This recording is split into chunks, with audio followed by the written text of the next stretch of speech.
Good afternoon. This is the No Tact podcast. I'm James. I'm Cody. And I'm Brett. And let's get to it. So, last week we mentioned a couple video game reviews we had coming up. We've picked up a few things. I got Project Cars 2, been working on that. Jimmy, you picked one up as well. You wanna start first and go into this? Sure. I went over Golf Story for the Nintendo Switch. It's a really fun game. Actually, I haven't played a game that I've been engrossed in for a while, ever since Zelda. So, I beat Zelda Breath of the Wild, and I haven't found a game that I've been able to get into since that's been really decent. They're all like play for 5 minute games and quit. But I had heard about Golf Story a while ago and wanted to pick it up because it's supposedly kind of like an old Nintendo 64 golf game with Mario Golf maybe. I had that as a kid, like back high school. I mean, it's a solid game. I loved it then, and actually, it still keeps up a little bit. I mean, it's friendly enough for kids and families and everything, but it's fun enough for everybody. And it's golf. Sure. But it was a great game. That's all you can really say. Sure.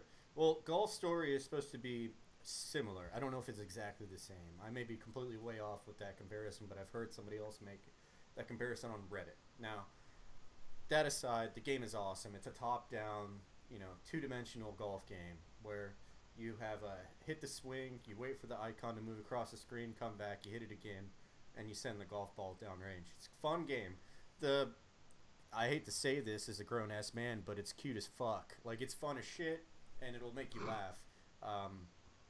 And it's probably around a 16 to 20 hour game for a little 2D game. It's kind of engrossing. So I've probably spent around 8 hours in it at this point, probably halfway through, and I'm pretty satisfied with the purchase. It's only $14, I think.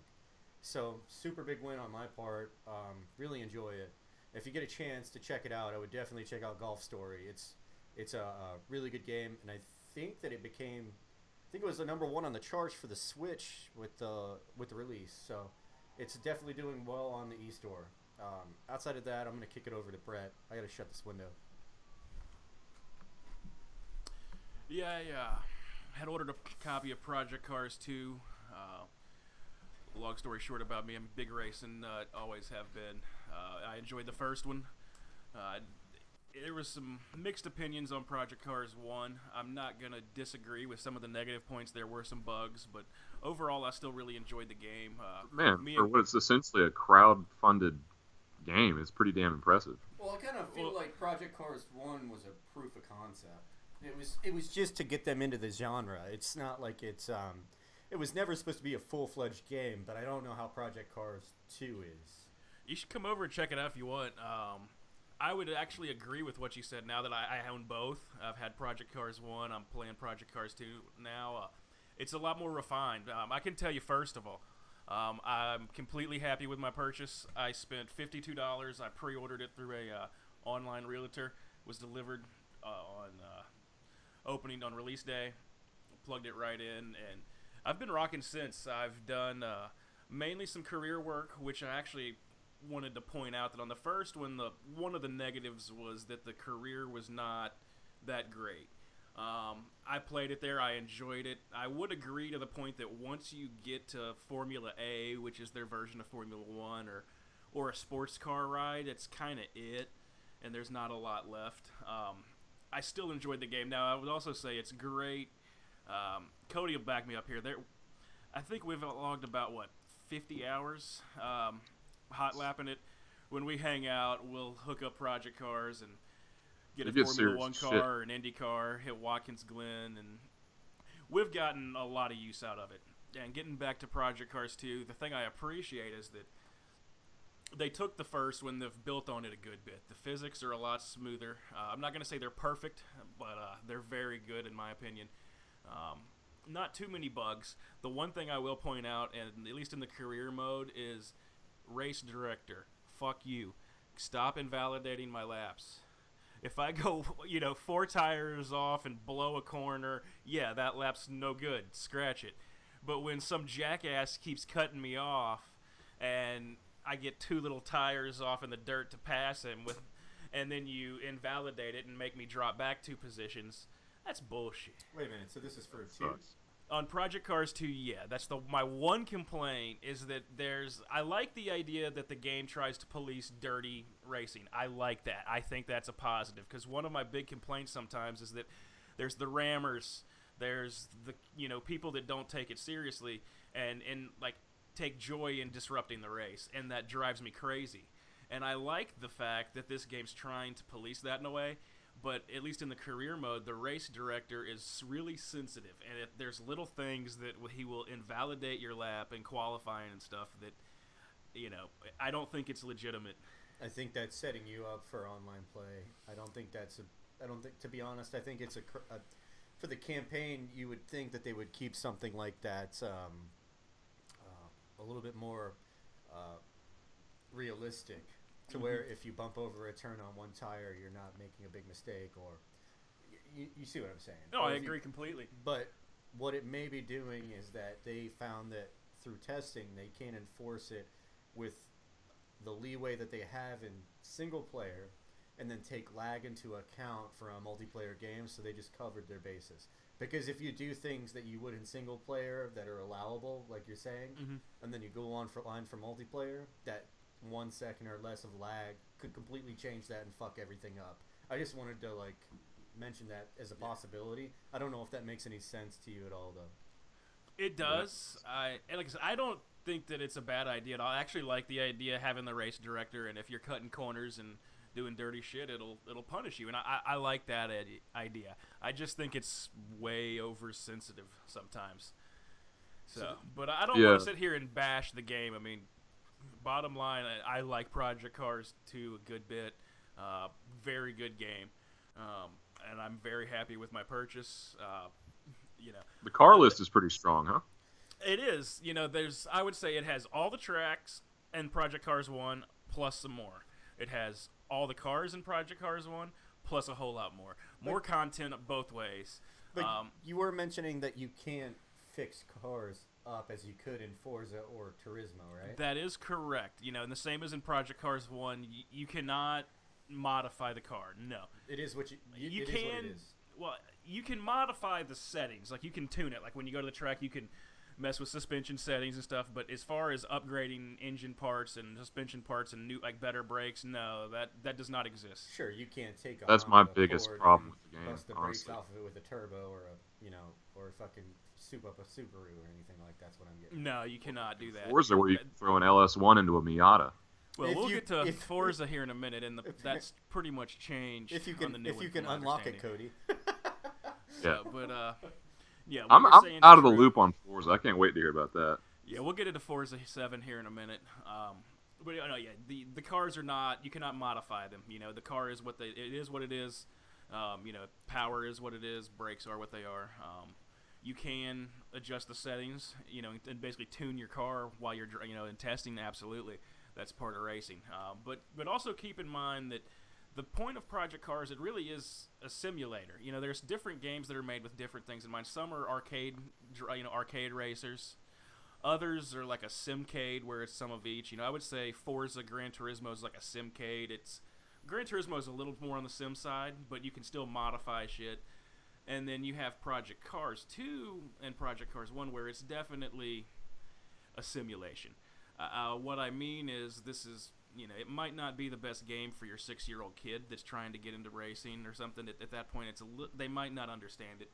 Now, if you're a racing nerd and you want to go to all these different places, take all these cars, tune them, hot lap them, go through career modes and stuff, it's a fantastic option for you.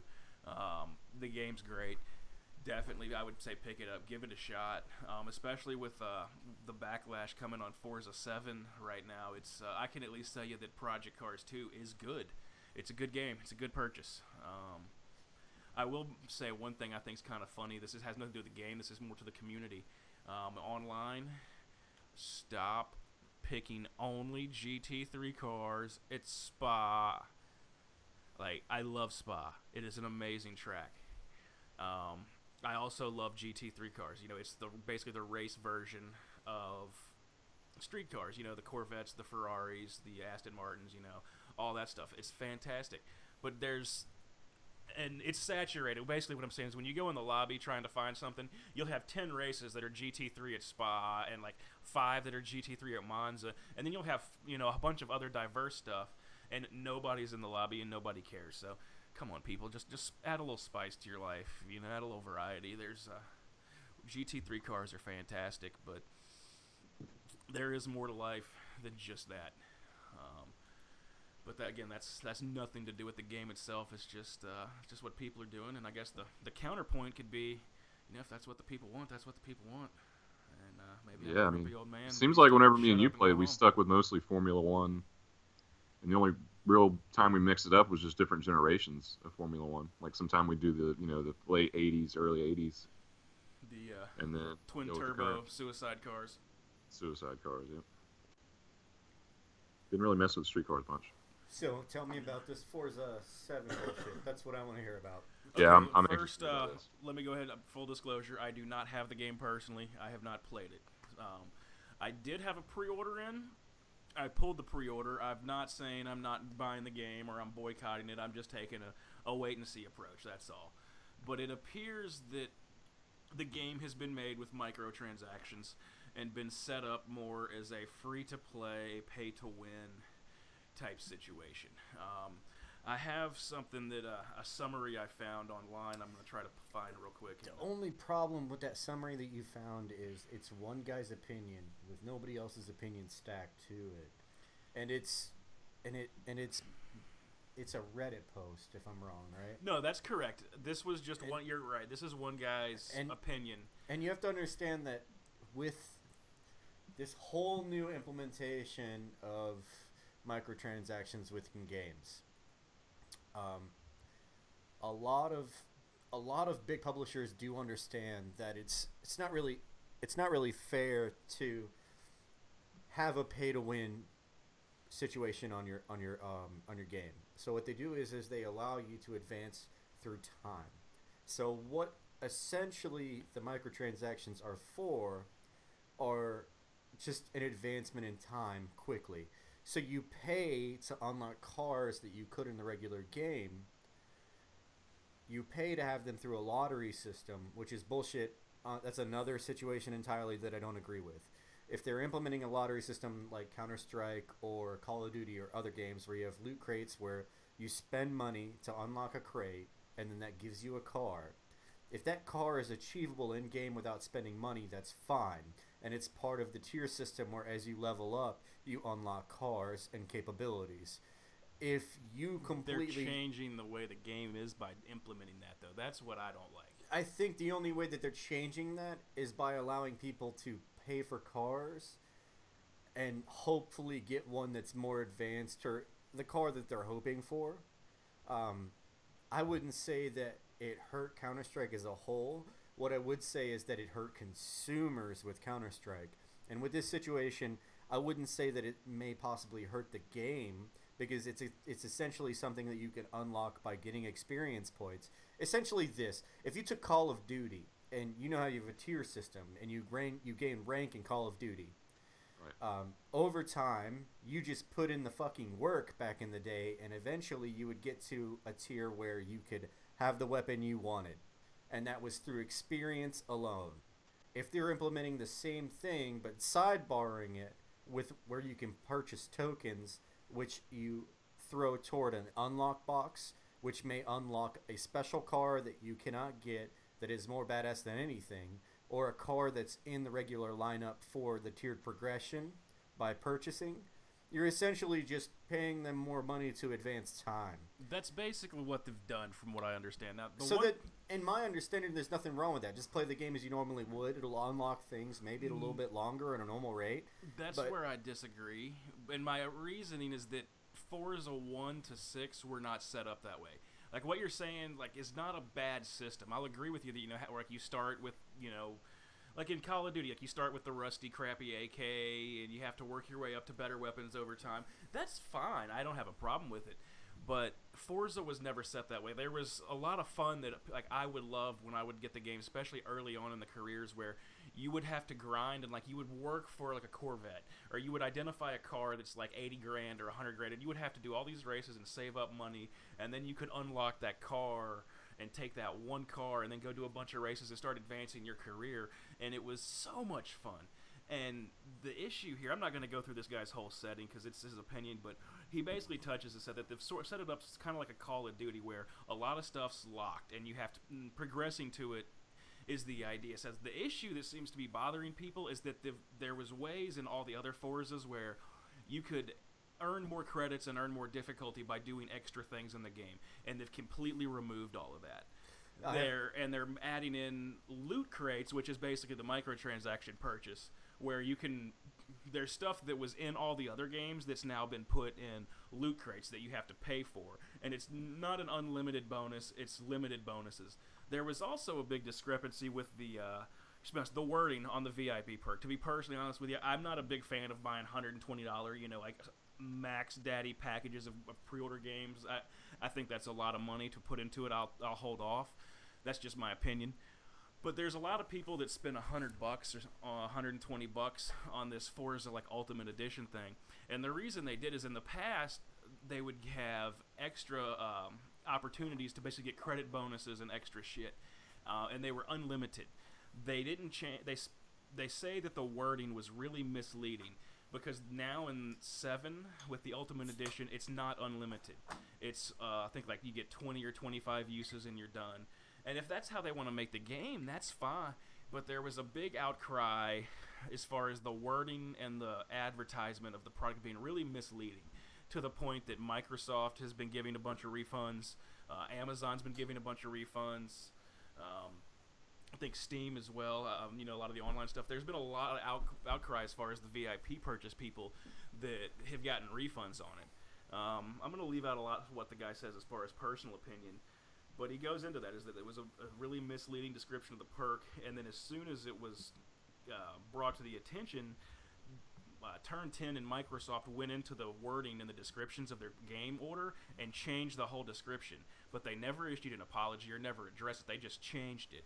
There was also an issue with people coming on to the message boards and pointing out certain flaws and bugs in their accounts being deleted and blocked. And I'll be honest, some of them could have been trolls and been obnoxious and deserve their ban. Yeah, of course. I'm not gonna, I'm smart enough to know that just because you get banned on the internet doesn't mean you were innocent. You may have said something shitty or done something shitty. You're most likely a 14-year-old fucking things up for other people. Yeah, I agree. But there does seem to be a lot of people being banned or blocked that are just, kind of being like, I spent this, I think it was, misleading in the wording, and you've changed it, you don't want to issue a refund, and what's going on with this, and then their accounts get blocked, and if that's true, that's really bad on the publisher's part, on the manufacturer's part. I would take a lot of that with a grain of salt. Consumers are the fucking salt of the devil. When I agree with you, to the point that you cannot trust it all, because a lot of them could deserve to be banned because they could be snappy and ridiculous.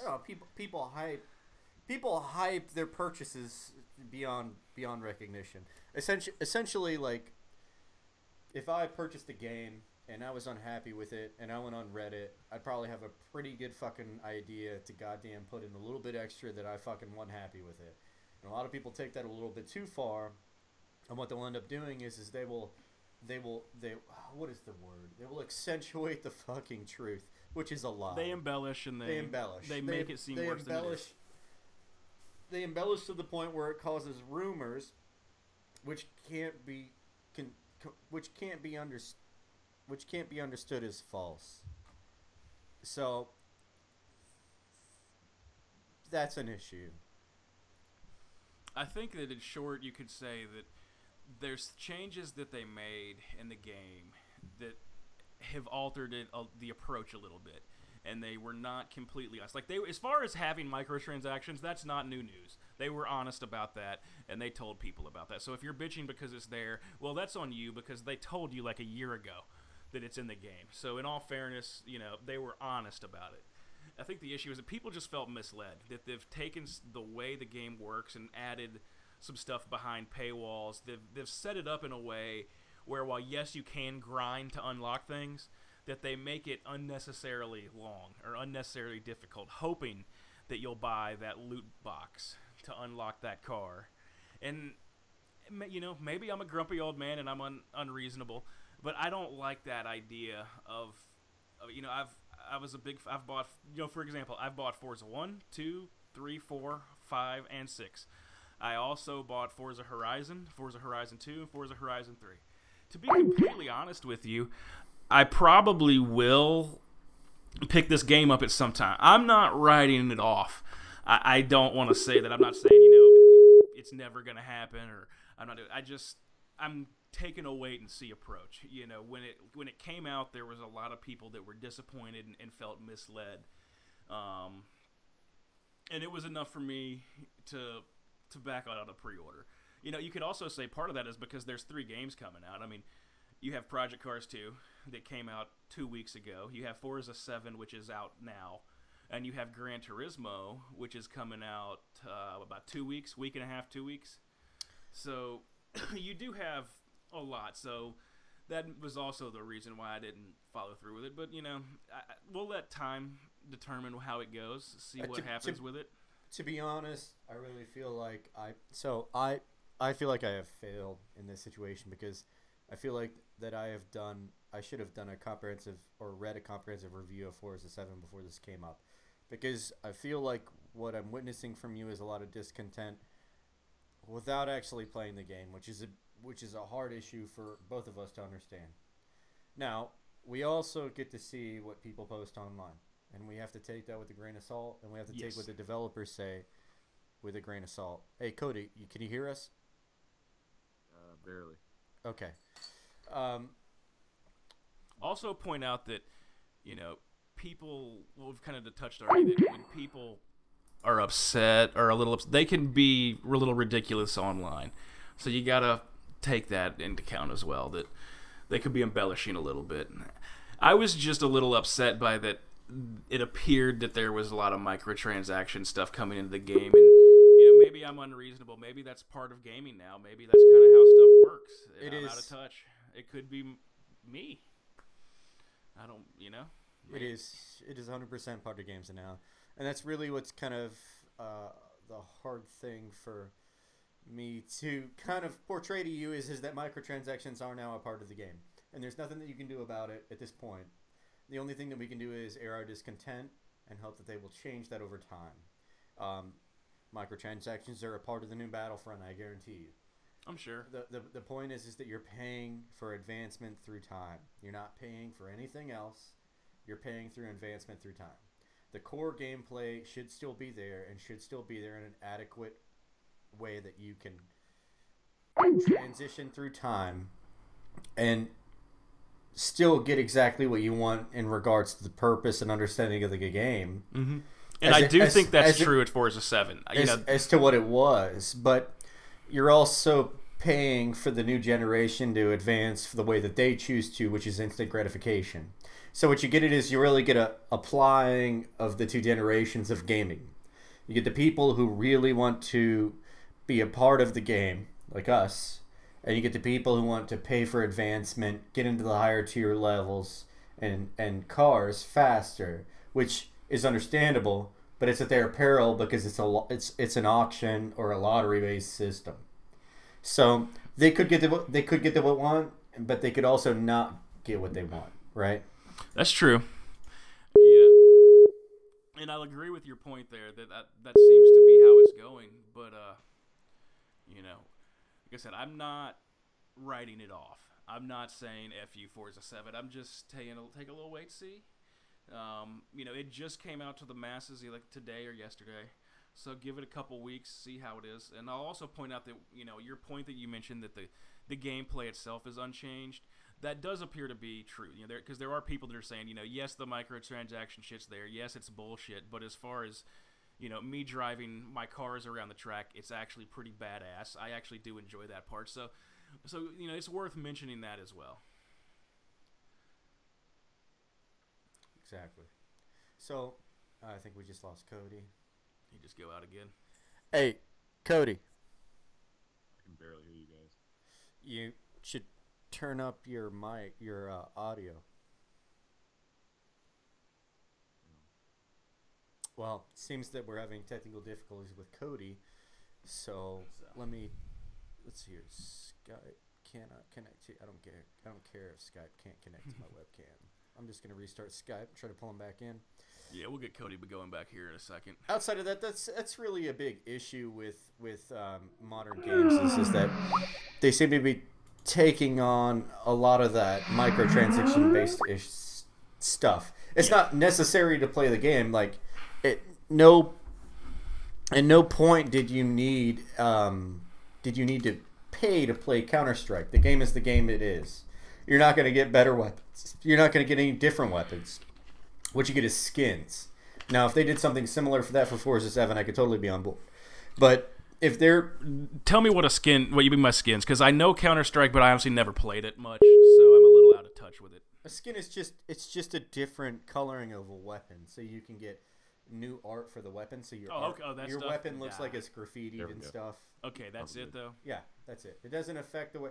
In some instances, that doesn't affect the game at all, and I don't, In some instances, it does, because certain weapons have minor altercations, like the M4. You can still have silenced or unsilenced, but with certain skins, you can't put a silencer on the M4.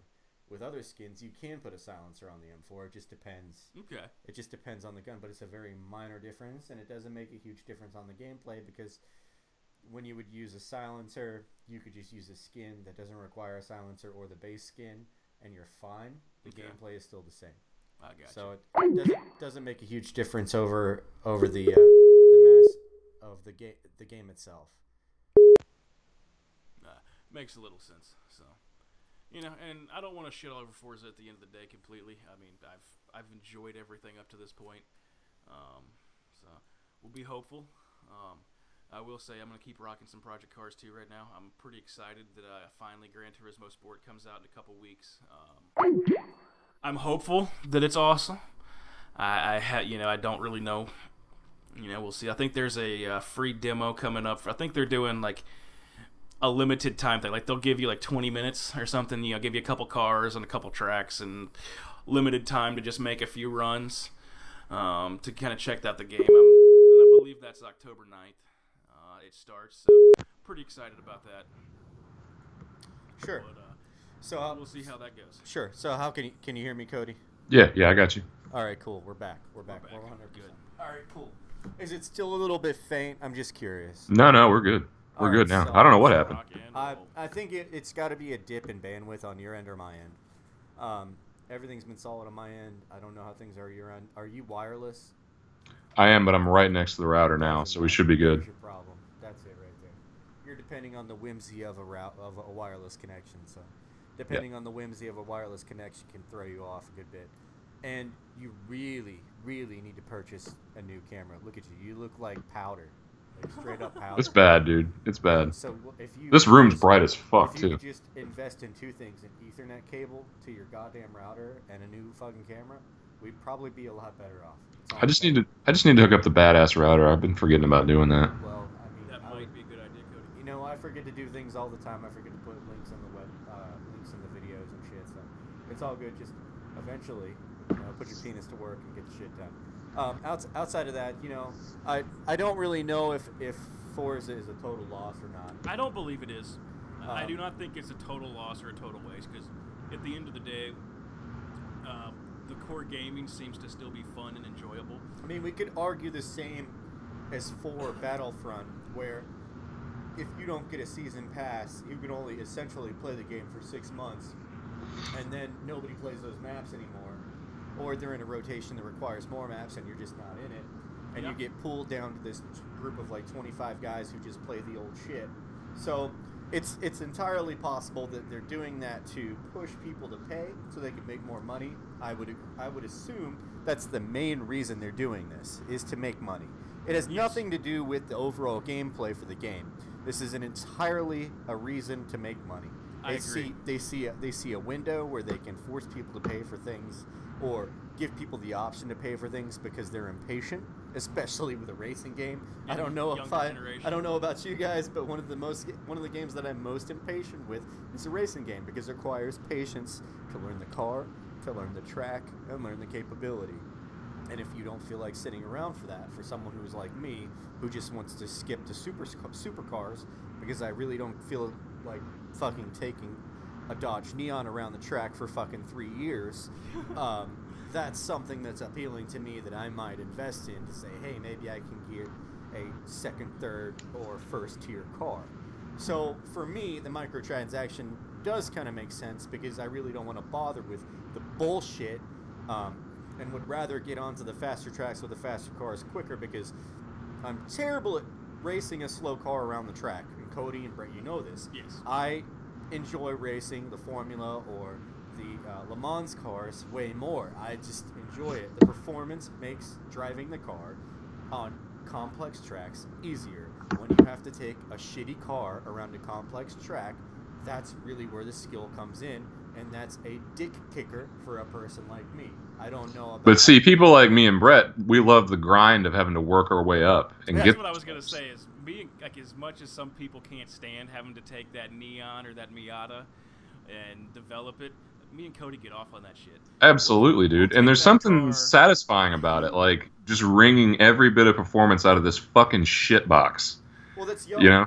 Y'all are real. Excuse me, I don't want to say realist, but y'all are true to the genre. That's we are pure sure. racing nerds. Like our For lives. sure. To be honest, there's nothing that makes me feel better than being on Battlefield and taking somebody out with a fucking shitty 9 that you started with, or taking out a couple of guys without a souped up weapon, and like nading a dude in the face on top of that with the worst fucking weapon set, or being on like fucking that game that I was playing Squad for a while, and having an AK with no scope and just iron sights at dusk with no visibility, headshotting a dude on the top of a Humvee from fucking 200 yards. Like, that's just something that appeals to me for that genre. And for me in racing, I don't have the fucking patience. For you guys, that's definitely something that makes more sense, and I'm totally serious about that, right? Yeah, I agree. That's it. That's to a point. That's kind of what I'm doing in Project Cars right now, and why I love it so much is because when you start your career, you know, you could start a couple different ways. But you know, me personally, I'm a big Formula One fan, and I wanted to go the open wheel route, and started off basically in a Formula Rookie car is what they call it. It's a shit box of shit boxes. I don't even want to give it the credit of saying it has a 4-cylinder engine. It's got like an enhanced lawnmower engine on the back, but you have to start there on the little shitty open wheel car and the shitty tracks. Is this Project Forza? This is Project Cars 2. I love the kart shit from the first one. That was super awesome. But that's how your career started, at least when you're doing the open wheel route. And you know, I finally became a champion at that, and working my way up now in what they call Formula C, which is basically their version of a European Formula 3. They just don't have the license. And for those that don't know, it's a feeder program into Formula One. It's the same idea as the open wheel, you know, IndyCar, Formula One car style. It just has less power and it's not near as fast. But you have to embrace that grind. You have to take that little small, shitty, slow car and you have to master it. And then you have to go up to the next car, which is a little less shitty and a little quicker. But the point of that is you have to learn how to carry, you know, you hit your marks as far as braking and acceleration, hitting the apex, you know, accelerating through and out of it. You have to understand straight line braking coming into the turn. When you're in those shitty slow cars, momentum is so important. It's everything. And if you fuck up those very basic aspects of racing, your whole thing's It's fucked. the fundamentals, man. It's the fundamentals. It's just at a lower speed. And I fucking love that shit. I fucking love it. Yeah. I can tell you now, Project Cars 2 might not be the best game for you, Jimmy. Or at least you can play online, but at least as far as the career goes. But that's how it works, and that's why I love it so. Is that, you know, now I'm about to, you know, be done with Formula C, and the next advancement isn't actually, I have a license. It's Formula Renault 3.5, which I'm pretty excited about. It's not as popular as it used to be, but that's basically a series. It's another Formula One style car. It's got a 3.5 liter engine, good bit more power. Getting ready. It's kind of like you have to cross that bridge. That's like where you start getting into real power. You know, instead of having a 220 horsepower 4-cylinder in the back, you know, you start having 3, 4, 5, 600 horsepower engines. A lot. Yeah. It's for such a small platform. Yeah. It's a lot. Yeah. But you can have kill to yourself really quick. Oh yeah. God, yeah. But it's, perfect example. You have to embrace that grind and embrace the suck and just do it. But by the time you come out the other side, you have mastered certain basic aspects of it that make you able. And you can really handle the top level cars. You learned your fundamentals, And to be honest, like, I hate to take a parallel to real life here, but I do have to be honest. It's like, so I went from having a fucking, what was it, some shitty car to getting that fucking, you remember that Trans Am I had? Yeah, you had a truck before that. And then yeah, I had a truck, or no. I had the truck, and then I traded the truck in for a Trans Am, like a 2001 Trans Am. Badass. Computer Trans Am. This thing was badass, yeah. Tons of power. The thing is like, at the same time, I also had a sport bike. I had a Kawasaki. I had a Kawasaki Ninja 600 fucking sport bike, and I grew up racing, or not racing. I didn't really race too much, or if not at all. It was just basically me scooting around the backyard on a dirt bike. But we built ramps and we made jumps and stuff to play around in as kids. But going from dirt bikes to having my first motorcycle, which was a cruiser, which is essentially like the Honda Accord. It was a Honda 750 Shadow ACE, and I really thought that last acronym ACE was gay as fuck. But I had more chrome on my Honda Shadow than like Harley guys had on their fucking bikes, and they spent like twice the amount, so I was okay with it. And it was 750. It's just as quick as the Harleys. I lived in Myrtle Beach. We had bike week. It was fun. I got to participate in basically all of the bullshit with my Honda Davidson. So after that, Honda Davidson? Yeah, my Honda Davidson, or my Harley Davidson, whatever you want to call it. I like the Honda Davidson. Honda Davidson's good. It's got a ring to it. That's pretty damn funny. That Honda Shadow, they always cranked up. That thing was solid. Honda makes really good motorcycles. That's what I always thought. They make good everything. They make good everything. Honda's they're a solid Japanese heavy industries manufacturer. They make good things. So I was really proud of that, but I was always a Kawasaki guy. Like, my favorite dirt bikes growing up were Kawasaki's. I always had this really big thing for ninjas. I did Taekwondo as a kid. I always liked the Orient, the Asian shit, so I always wanted a ninja. So when it came time to buy a sport bike, when I got back from my first deployment, when I got back from my first deployment, I bought a Kawasaki Ninja 600, and it was carbureted. I really enjoyed the fucking bike, but the difference for power to rate ratio for that motorcycle was kind of intense.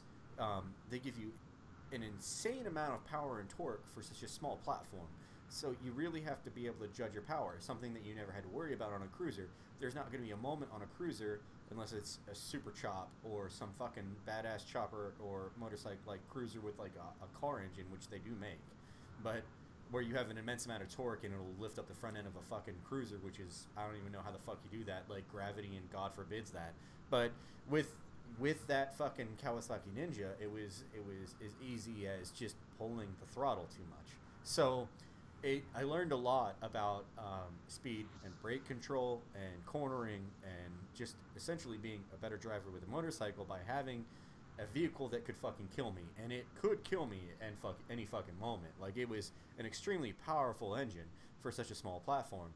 And what fucks with me even more is that they have platforms for these motorcycles that go beyond the power that I had in magnitudes. So if you would look at a 1000 is by order of magnitude for power, but also in weight, heavier and faster than a 600. So instead of pulling 130, 150 miles per hour, you're looking at 200 plus, right? So then you have the 1200s. Like that new BMW, what is it, the K1200R? That thing is nasty. I don't even want to think Ducati about how fast that is. 1199R. Yeah, they're getting crazy, dude. I mean, I remember with my 600 and heading into downtown Atlanta on 85 with a group of probably 200 bikers. And when you roll with 200 bikers, you set law aside. I don't know if people are aware of this, but yeah, because the slowest one's the one that gets caught. The slowest one's the one that gets caught, and I was. It's like dealing with bears. So, yeah. You better be on shoot your your feet. buddy in the knee and you run. Like, you get Right. the fuck out of there. I don't gotta be fast. I just gotta be faster than you. You just gotta be faster than the person behind you, and there's Right. not enough cops with enough speed to catch all the people heading to downtown, going to the Vortex or to whatever Fellini's we were heading to that night. So when we were pushing it, and I mean we were pushing it, I was topping out 150, maybe getting close to 160 on a 600. And when you get that high on a carbureted bike with no dampening, like just a regular fucking stock 600 Ninja that was not fuel injected, like essentially you get this thing called the speed wobbles, and they start really slow, but they are controllable in the beginning. When you go too fast or you brake too fast from having slight speed wobbles, that's where they get out of control and you get thrown off the fucking bike. But I remember hitting the top end of my fucking sixth gear as fast as I could on that bike and starting to slowly wobble in the handlebars. And what you have to do is you just have to go light on the hands and let the bike gyro itself the fuck out and let it do its thing. And when you want to make a turn, you slowly pull down on one side, the opposite direction of the way you want to turn. That's counter steering. It happens on motorcycles. That's just the way it is. You do it the opposite of the way that you want to turn. Your brain figures it the fuck out. It doesn't even feel like you're a decision you have to make. It's just that's how you steer a motorcycle at high speed. So you counter steer. You counter steer the direction to correct, and you just roll with it as fast as you fucking can. And really, what's fucking scary about that is, you know, I'm doing as fast as I fucking can, wearing my bike the fuck out, and then a guy with 2 or 3 model year older than me, 1,000, 1,200, 1,400, whatever the fuck it is, a group of them, on a straightaway of on an 85, heading north to Atlanta, just fucking rip by me at a speed that just fucking mind boggles me, and I almost lost it on my bike just out of fucking sheer fear of them hitting me, because they are going so fucking fast. It had to be 200 plus.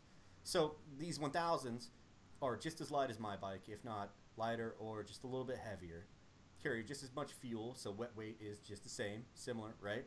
And they're ripping so quick that as I'm doing 160, it sounds like foom, foom, foom, foom, foom, foom, foom, foom, foom, and then you just see dudes or blurs as dudes fly by you at such a high rate of speed that it's almost mind-boggling that those are people. It's like, those can't be people. Those are objects. What the fuck? Asteroids came down and fucking flew through goddamn 85 traffic, and that's what the fuck it is. It's insane. It's almost just like seeing robots. You don't even see the person. You just see the object. So it's just, it was nuts to me to witness that kind of thing and understand that that's the type of power that motorcycles have. And the same thing transfers to cars. So it's and that's a thing that kills a lot of people. It's really fucked up. If you really think about it, like, they put so much capability into the engine and leave so much to the human. If the human does not understand restraint, the human will fucking kill themselves. And I cannot be wrong about this. Restraint is the biggest part of motorsports. Like, you have to understand what you're capable of and what the vehicle is capable of, and you cannot fucking go past that, because the second you go past that, people fucking die. And a lot of people don't understand that. Yeah, you can't go past your limit. You can't overdrive the car. You cannot overdrive the car. And I remember when I first started doing the motorcycles, a guy told me, never go outside of your comfort zone. When you arrive to a point where you're not comfortable, give it time and you will overcome that. But do not push past it when you're not ready. That's how accidents happen. And that's what I chose to do. And I'm still here, and I don't have fucking scars. So, I mean, that's really it. It's just nuts to me that I think we've all seen a video of a guy renting a Ferrari and fucking it up. Like, I think we've all seen that, and we know what that is. Oh, yeah. You make a turn, you put a little bit too much gas in it, and that ass comes loose, and you hit shit. And that's just the way it is. You got cold tires, you got, and you don't understand. Has low skill and is completely unfamiliar. Oh, yeah. You have to definitely make your tires it's also sticky. the aspect of when you just drop the hammer like that, you got to remember with a car, it's like you were talking about on the bike with the gyro, and you got to let things, kind of even out. That same thing's true with cars, especially with performance cars and race cars, is you can't have anything sudden. It's about that transfer of weight. You need it to be smooth. When you're, just let off the gas all the way and slam the brakes or something, it's a real sudden transfer of weight. That can cause instability, which can cause a spin or you lose. Exactly. It's the same thing with that Ferrari. If you're just kind of sitting there and you just bam, drop the hammer, like the same thing. You do not have a smooth transition of weight, and you have a massive dump, and it leads to a loss of control. It's slower than doing it the right way, but it also creates accidents. It just creates a loss of control. That's what it comes down to, is that you Really have managing the control. Managing I've been in drivers meetings, and I know you have too, Brett, before like going and driving Ferraris and Lamborghinis and shit. And they make a point to, after they show you all the pictures of the crashed cars where people fucked up, they make a point to tell you about all that weight transfer and all that, and they'll ask you like what car you're driving, and you'll say, oh, the Ferrari, whatever, and they'll say this thing will bite you very quickly, and they tell you to like really focus on putting the heel of your foot down and really slowly modulating the throttle. You can't just go full throttle, even if you're going straight, because you'll spin. It's just got too much power. It doesn't weigh shit, and it's got an unbelievable amount of power. But they tell you all that, and people still fuck it up, man. People still just go too hard. And like I go as far as basically like what James was saying. I go as hard as I feel like I can. And I know there's more there. Like I can feel it. Like the car is not at the limit, but I'm at my limit. You know. I agree. Like, I do the same. that'd be a hefty ass bill, and I'm not trying to do all that.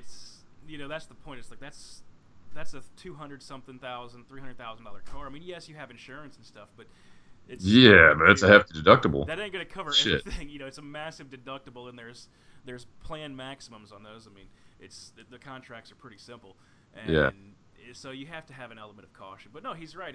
And some people still don't understand but that's the difference. Like you can take your Altima or your Accord or shit, even your Civic Si. You could take it out and you could just bang the fucking throttle down and just slam gears, and I mean you'll and that's fun, there's a fun element to that. Like my mom had a Civic and it was so fun. Dude, I'm not shitting on those cars. Those cars are fucking fun. You'll have fun in a goddamn supermarket rally. Oh, they're awesome. Yeah. They're so much fun. I'm gonna tell you right now, one of the most fun things you can do in your life is take a piece of shit Miata to an empty parking lot. And I do not hate Miatas. A lot of people shit on Miatas. No, I would love to have a Miata. No, I'm Miatas are great. 6'5". I just don't fit. I'm too big of a human for that fucking car. Nah, but they're a lot of fun. It's like 103 horsepower, but guess what? It weighs 12 pounds. Okay? I remember me and Cody worked at a fucking auction, and we would have to roll the Miatas car auction. around, and there was would. Always Miatas, and they were the funnest thing to shit fun, around the dude. fucking. And I would intentionally park them at the opposite end of the parking lot so I could just fucking haul ass through the parking lot to take them to the auction block. It was fun, man. But so my fun. point is where people get in trouble is they have cars, like our normal driving cars that we all drive around to work. You can get away with slamming the gas and slamming on the brakes because they don't have enough power. They don't have real power. It doesn't take a lot of skill to push that car to its limit. It really doesn't. Exactly. The limit is so low, it's very easy to attain. But yeah, what Cody said a minute ago was true, is that when we're out doing these drives, I mean, and what Jimmy pointed out, you push to your limit, and I mean, and I can be honest with you, I've been out hauling ass in some of these cars, and the car has more in it. I Absolutely. don't think I have more in me. Right. And I'm not willing to push more, but the car has so much more. Exactly. And you're just kind of sitting there, you're like, am I a bitch? Am I a bitch? Oh. I'm a bitch. I'm a bitch. I'm a bitch. I never felt that on a straightaway with a motorcycle. I always felt the have more for a motorcycle was always in the turns in a rural road. That's where. Oh yeah, well, that's it. I mean, straightaway, anybody can put their foot on the ground, you know. But for me, start grabbing gears. Downshift before the turn, grip the turn, accelerate through the turn as fast as you can, upshift out of the turn, and that was where the performance lies. Well, that's how you do it right. That's how it was for a motorcycle. That's how I was taught with turning in a dirt bike. It's the same thing for anything. Downshift, get the fucking torque, pull through the fucking turn, use the engine to brake before the turn, and fucking jet out of the goddamn turn as fast as you can by upgearing. And that was really what got me into motorsports with motorcycles in the beginning was that in the goddamn mountains of Blue Ridge, Georgia, where we had a cabin and we had dirt bikes on dirt roads, just tearing ass the fuck up with my dad on a dirt bike. And that's what really got me into the sport of motorcycle sports. I could give a shit about NASCAR.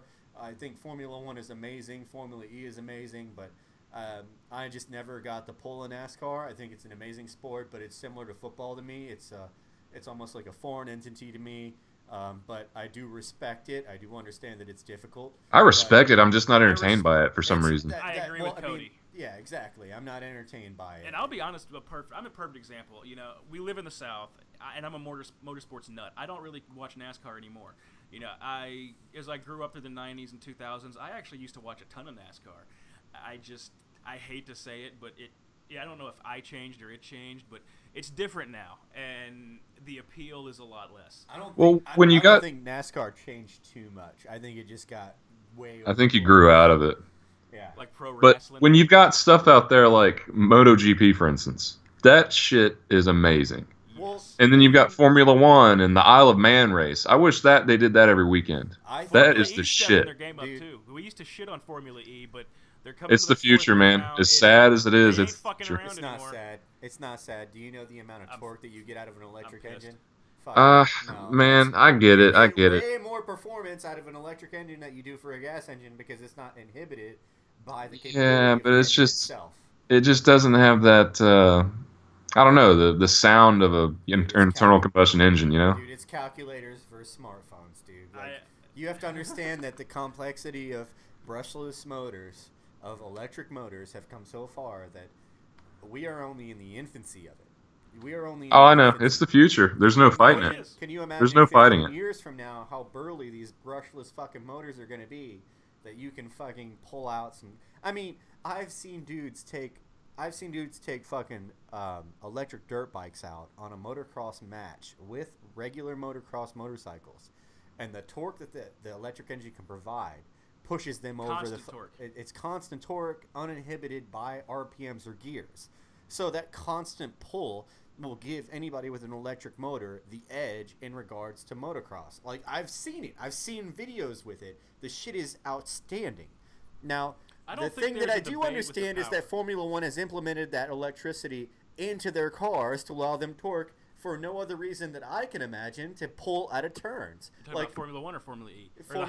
Formula One, they have hybrid cars now. Yes, basically what you're talking about. Yeah, it's there, and it's they have electric engines to help you push. What it is torque. It's got to be torque based. Come on, I mean, I can't think of anything else. I mean, Formula One isn't requiring fucking fuel efficiency. That's fucking Le Mans. Actually, no, they do have fuel efficiency now. You get 100 kilograms of fuel at the start of the race, and that's it. There's no refueling. So they do have now. Yeah, they do have fuel. Well, that would make sense to have hybrids, but I feel the like hybrid element, how it works, basically, you have a twin turbo V6. Right. And like most engines, there's a power band, and specifically the name of the system. There's a system associated. Kearns, the Kearns system. The Kearns unit, the MGU H, MGU-U. Basically, where the hybrid comes in with the Formula One car is in the lower RPMs coming out of the turns. It helps because where there's like in a normal gas or gasoline engine or whatever race engine, there's in those lower RPMs it would have a little bit less torque, but it uses it supplements. It basically pulls power. Or it pulls heat off the brakes in the engine and converts it to power. Regenerative yes, braking. It regenerates power, or it has a regeneration Essentially, system. Heat causes power. So yes. What they do is they take the heat from the brakes and apply it to the electricity bank. They put it in a battery, and then from the battery it powers an electric hybrid engine. Exactly. But I mean, it's happening on street cars too, like the 918 and the LaFerrari and all that. And they say in those cars, even the quick little milliseconds between gears, you can feel it pulling. So, but it comes into play basically, lower RPMs to help get that instant torque, where you, and especially also filling in for turbo. Right, but the question that I have is with the Kurt system or whatever the fuck it is, does the majority of the power rely on the electrical system? As in, what motor is pushing the twin turbo V6 is pushing like the V6 is more power. 800 horsepower. The electric system's pushing 200 something horsepower. So then, what has the majority of pull on the rear fucking axle? That's what the normal engine, the gas engine. Normal engine. Yeah, okay. it's basically putting out 3 to 4 horsepower for one of the electric. Do they have an electric engine in the car? Yes. So which wheel does that apply to? Back to. Okay. All power goes to back to. Okay, so you have two engines applying power to the rear. It's super complicated, and I understand. But I understand. Basically, yes, you have the gas engine and the electric engine. Okay, so it would make way more sense, definitely, for the Curve system to apply torque from the electric engine to the axle out of turns, because you're going to have basically unlimited torque. That's essentially what it is. You have no basis for the torque ending as long as you have electrical power. The real limit for these cars, period, is traction. They can make as much power as they want. It's putting it down that's the problem. Right, but you're going to have a lot more putting it down with the electrical engine unstopped. Yeah, you can be at the limit longer. I mean, Yeah. if you really think about it, if you take a conventional engine, and that conventional engine is putting power to the rear, the second that you switch gears, you're interrupting that power, which can cause loss of control. You don't have that with an electrical engine because it's uninterrupted power, right? So you have a smoother deadline to the floor, which allows you to accelerate more smoothly through the turn, and in turn, exit the turn in the lead. If I'm wrong, say something like, I believe that's the answer, right? For the most part, I do not believe that there's constant power in between a gear change. Now, obviously, the Formula One car in that gearbox is there's so no way quick. there's possible constant power. There's a very minimal Maybe I block in misunderstood power what you because said. the driver, who is the magician behind the wheel, that magician can. It's a game, dude. Wherever you switch gears, if you switch gears in a turn, and with a 6 or 7 gear vehicle, it's very highly possible that you will switch gears in a turn. It's the magic of when you do it that either pushes your ass end out or keeps you on the goddamn road. And you know that, Cody.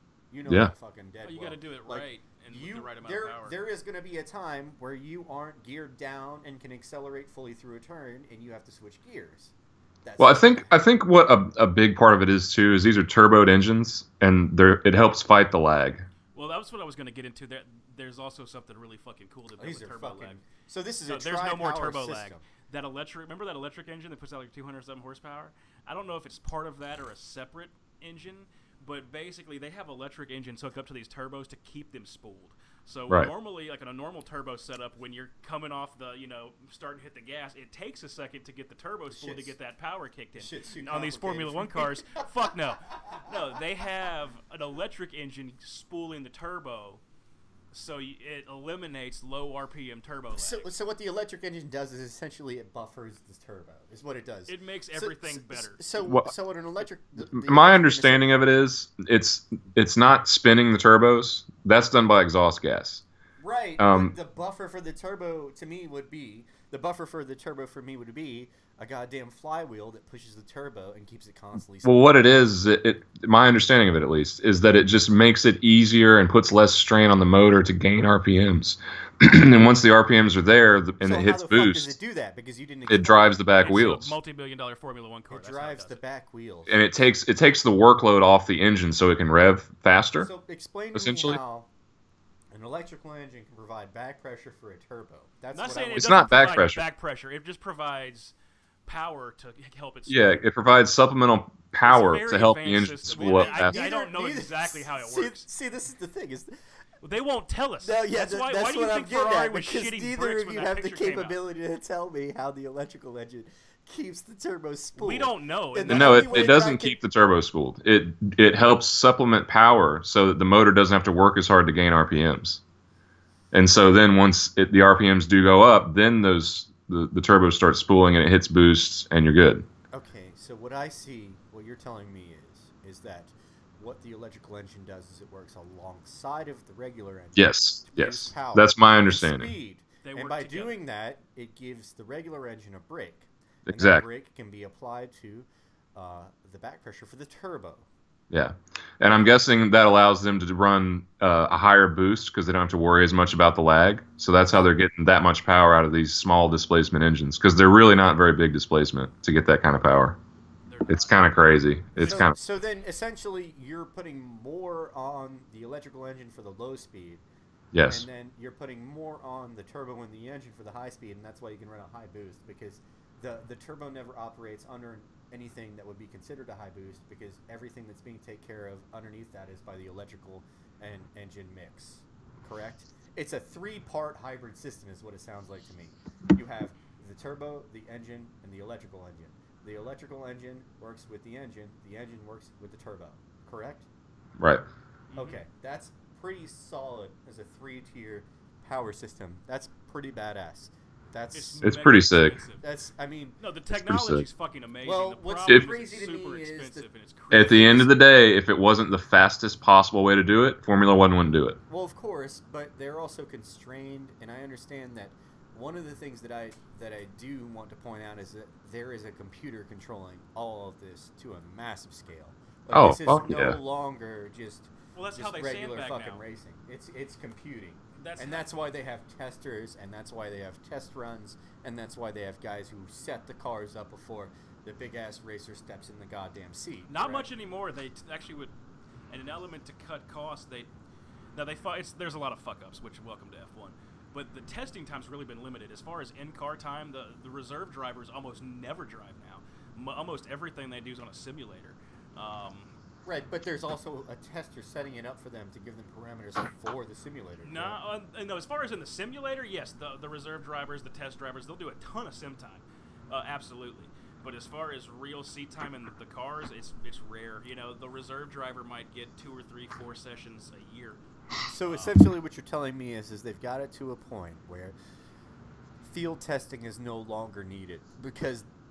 No, it is. No. They need more, Hear me but out. they won't Like, field testing to the extent that it was is no longer needed because they can simulate the majority of it. That's what I'm saying. The simulators are fantastic. I don't know enough about them, but what I can say is that these F1 teams have, almost billions of dollars at their disposal, and they're very serious. And these simulators are, it's the pinnacle of technology as far as that goes. They're super expensive, so yeah, they're incredible. And you can learn, that's how they do a lot of aerodynamic testing, because they have algorithms where they've figured out physics of air resistance and stuff, so they can do at least, not the final testing, but at least preliminary testing of different ideas. They have to do field testing to apply to the simulation. But it definitely helps as far as eliminating some of the time in the field, because you can do a lot of entry-level shit through it. In my opinion, they still need more testing time, because they've got it set up now where the only testing, there's 2 tests a year that are not race weekends. You have winter testing, which is usually in Spain before the year gets going, like in February. Wait, is it in Spain or Catalonia? It's in Barcelona, isn't it? No, it's in Catalonia. Yeah, Barcelona. That racetrack. Right, yeah, it's in Catalonia. That's where they do... That was my segue, is actually I was going to run into... What do you guys think of what's going on with Catalonia? We might as well do that now. Like, I missed something? Huh? What do you mean what's going on with Catalonia? Catalonia has seceded from Spain. That's news to me. You didn't. I didn't hear shit about that. You haven't heard shit about this? Dude, I've been at work doing stuff all day. Come on. You haven't heard that Catalonia has separated from Spain? That's news to me too, man. Holy shit! They had a referendum like last week to secede from Spain. Spain then sent all of their police in and then fucked up their ballots for the referendum, but they claimed a 90% referendum on seceding from Spain. Barcelona and what the fuck? I don't want to say Catalina wine mixer, but I want to say Catalia. Catalia has seceded from Spain, or they're in the process of doing so, and they're on the fast track. They're stating that within the next few days they will be independent from Spain, which will fuck up the entire EU. And fucking Russia has interfered with the referendum and sent in all this bullshit through fucking the internet to fuck with the referendum and push people to fucking separate to destabilize Europe. You don't know anything about this. This is crazy. No, all I can say, I saw a picture on the Reddit a couple days ago with a ballot box chained to the floor, and I was like, what the fuck is this? Well, now I know. That's really all. That's it. It's the richest part of Spain. They're fucked without it. And the so thing it's basically like Buckhead seceding from Georgia. It would be like Cobb and Buckhead seceding from Georgia and creating their own state. Actually, the closer thing would be, since California is the highest GDP producing state in the United States, it would be closer to California producing their own country. That's essentially what this is. Isn't California like the world's 6th largest economy? Yeah, dude. Yeah, California, like and then Texas. They produce the most money for the United States. Mm. You would think New York, but New York is just kind of like a proxy for cash. They don't really produce anything. New York City's mega, but upstate's not. It's more of like transactional for New York, if you understand it. So yeah, they move it around. They don't create anything. They move it around. They're not really the producer. When you come to the producer, you look at California. They're the fucking breadbasket of the West Coast. They're also their own. They're also their own state. They produce their own goddamn money in mass because of marijuana and goddamn wine and you name it, man. All kinds of shit. They have many things. It's a very good state. I don't know why Spain fucking left it. They're crazy, but like I don't know if you know this, but it's called the Golden State, right? California? Yeah, California Yeah. is the Golden State. Yeah. Have you Yeah. been there? Yeah. Yeah. In California. Right. Have you seen the grass? It's all brown. Yeah. And there's brown. only like 2 months Everything's out of brown. the year where that grass is green. Do you know why it's brown? Because it never fucking rains there. No, it's not that. It's because the Spanish planted that fucking grass to make it fucking grazable for fucking livestock. Spain made the goddamn grass brown in California. That's how it is. Google the fucking shit. That's the way it is. I Googled it when I was in California because I was like, why is all the grass brown? I don't understand this at all. So I Googled it, and it's goddamn Spain. Spain did it way the fuck back in the day to make it a grazable place.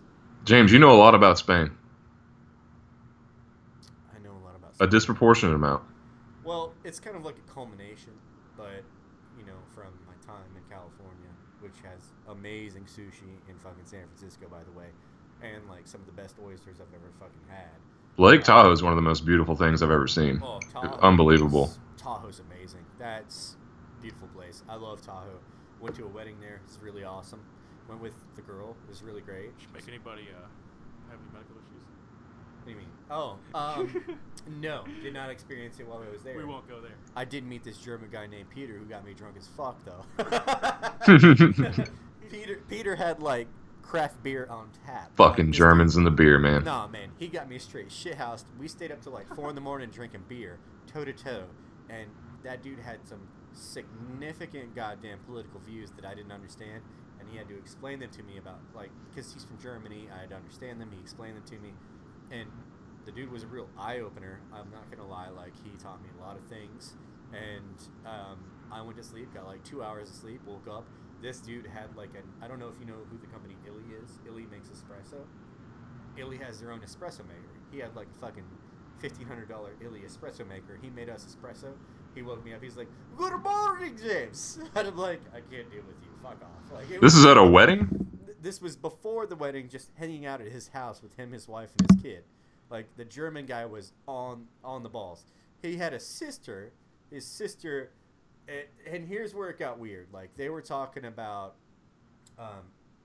Ireland, and I was like, well, which Ireland? I think that I'm going to assume that you both know there's 2 Irelands, correct? Northern Ireland and then Ireland, yeah. The UK part and then Ireland. And then Ireland, right? Yeah. Right? Do you know about this? A little bit, Yeah. not a lot. Oh, fuck. I have to explain it now. All right, so there are 2 Irelands. There is Ireland that is attached to the United Kingdom, which is Protestant, and then there is Ireland, which is The goddamn southern part. Catholic. It's Catholic.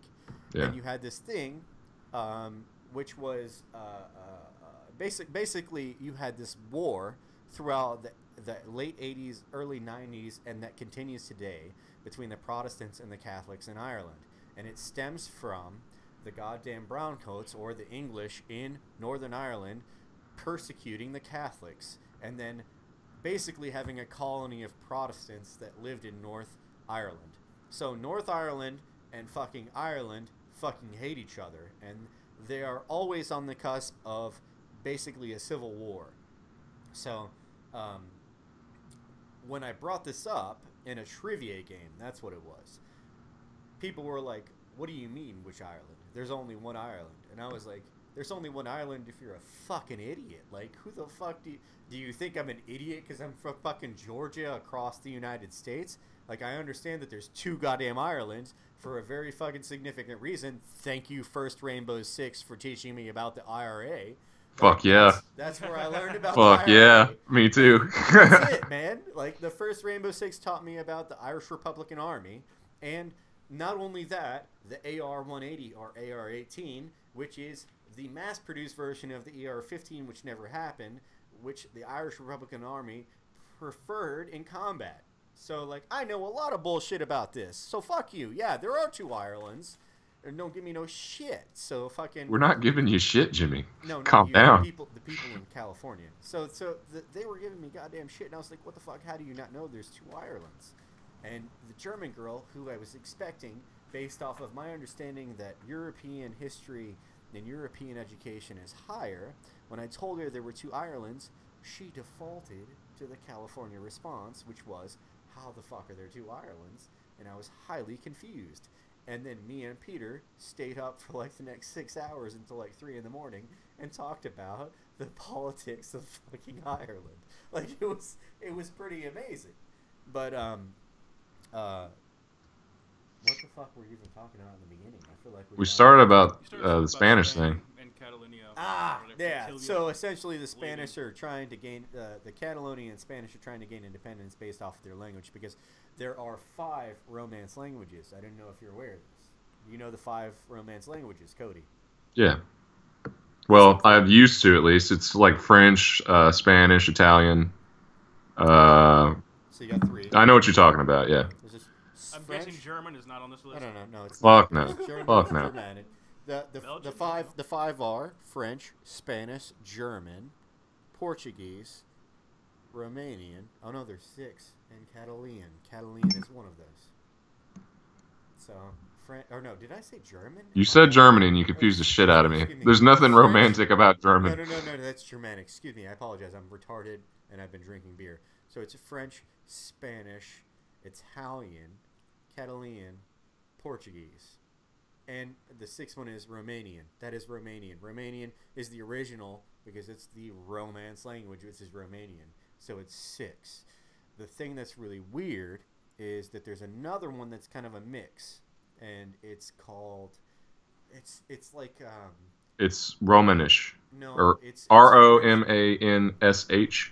No. Romani is just the gypsies. That's nothing. That doesn't matter. But there is the people who live between Spain and France, and they're called the Basques. Do you know about the Basques? I've heard a little bit of them. Heard about it. The Basques are a culture. They don't really have a language associated with them, so they can't claim that because they either speak French or Spanish. So they don't really have their own language. Although the Basquian language did exist, they don't exemplify that as much as the Catalonians do. So Castile is Catalonia, and I don't know if you know about Castile. Apparently, I could be wrong, but the Moroccans invaded South Spain at some point, and through that, they created their own state in Spain. And that's why when you think of Spaniards, you may think of them having dark skin because they were Moroccans who invaded the south of Spain, and that's where that came from, okay? When that happened, Castile was a state, and it was run by the Moroccans, if I remember correctly. And essentially, when Spain came to take Castile, the guy who was in charge of Castile, the Arab, left. He ran away, and his mother condemned him to death, saying that only people who run from combat die a loser's death. Have you ever heard of this? Not really. Jesus Christ, you guys gotta go to college. You're forgetting what college I went to, Jimmy. I went to Perimeter. Fucking hell. I went to Georgia fucking Southern. I majored in beer. He measured in booze. I majored in booze. No, it's all good. I'm just saying, like, talk amongst yourselves. Jesus. What does he think? We're fucking smart like him or something? I just make art, man. It's the only thing I'm good at. I just Jesus Christ. sit in an office and do what people tell me. Yeah. Man, he's really fucking putting on a lecture today. I like it. He's going. So how about that Ferrari fail yet again? Dude, what the fuck is going on at Ferrari? Like, I don't know, but Ferrari... There have to be some pissed off Italians in Maranello right now. I mean, I've never seen such consistent shitting of a bed. You know, like the worst fucking part. I woke up Sunday morning for the race. My fat ass set an alarm and woke up at 2:30 in the morning to watch that fucking race. And my favorite fucking driver never even left the garage. Like, for those of you that don't know, you know, you've been following it a little bit or hear us talking about it, you know, up until about 3 weeks ago, there was a great title race in the Formula One season between Vettel and Ferrari and Hamilton with his Mercedes, and Ferrari has epically shit the bed. The latest edition of Turds in the Blanket was when this past weekend everything was going great. Ferrari was top of the table. Come to practice 3, Vettel had an engine problem. Engine blew. They had to replace it. Not a big deal. Shit happens all the time. Somehow Ferrari fucked up. Yeah, it's only a $1 million engine. Whatever. Ferrari fucked up the install. And when qualifying came, he left the garage, and the turbo blew out on the installation lap. He didn't even make it a full lap, and his shit was out. He didn't even qualify. All of a sudden, Sebastian Vettel now starts dead fucking last. And that's not even the best part. It gets worse. That was Saturday's drama. Then you fast forward to Sunday, and, me and Cody, waking up at 2 goddamn o'clock in the morning to watch the fucking race with the time differences to Malaysia. All of a sudden it's about 10 minutes to the race. The cars start coming out of the garage. What's that with Kimmy? What happened, Kimmy? Wait, did Ferrari not really check your car and to see if Vettel's problem was going to affect you? Same fucking thing. Yep. Problem, turbo blows out. Kimi Räikkönen didn't even start the goddamn race. The motherfucker's sat in the garage eating ice cream and jerking it. How many disasters can they have in one season? They gave Mercedes a world title on a silver fucking platter. Hand delivered. It is just depressing. How the fuck are we still talking about Formula One? I thought we moved the fuck on. No, we're talking about the latest Ferrari fuck up, which at this rate is daily. Okay, so Ferrari fucks up. What the fuck? It's pathetic. So now, technically Vettel still has a chance. I really doubt it. Now he doesn't have a chance. In my opinion, no, because you need Mercedes and Lewis Hamilton to make a mistake. So good fucking luck with that. Yeah. I'm no fan, but they're really good. They don't make mistakes like that, and they don't give. There's only 5 races left. There's 5. We have Suzuka this weekend in Japan. Fully expect Ferrari to be fast. Fully expect them to shit the bed somehow. We'll see what happens. So what you're telling me is they've shit the bed twice now? Repeatedly. It's not but a single huge mistakes, catastrophic failures. I get it. Vettel's temper fucked him out of a win in Baku. They suck this season. So they're sucking. No, what's depressing is that they've been sucking for a decade, and this year they stopped sucking and got their shit together, had a fantastic car, driver on point, beating Mercedes for the title until 4 weeks ago. They're pulling a Falcons. Yeah, now they're pulling an Atlanta they are sports indeed. team. I guess they know that I live in Atlanta and I love their Formula One team, so they're like, oh wait, to keep up with this guy's life, we have to shit the bed at the last second when they're about to be world champions. So, yeah, hey guys, fuck winning. Let's stab Brett in the heart. Well, dude, it happened. Sunday morning, I was sitting on my fucking couch at 3:02 a.m. with my fucking hand doing one of this, forehead in hand, shaking, doing this, sending fucking Cody text messages, bitching and screaming, I'm like, his wife's probably going to kill me for blowing his phone up at 3 a.m., and I don't even care. It was just so fucked. Hey. So fucked. Anyway, that's a wrap-up. We'll touch base next week on the next edition of how Ferrari shits the bed. Outside of that, Russia just got caught with reconnaissance units in Ukraine. Shocking. After leaving units in Belarus after the Zapad training. So I don't know if you guys have heard about that. I might be transiting boards you guys don't usually, which is conflict news and stuff like that. So the trend is me and Cody are dump trucks and oblivious. So essentially, this is a lot to get out in one fucking roll. Hold on, bear with me, boys. Dig deep, Jimmy. The EU is worried that Zapad training, which Zapad is West for Russian.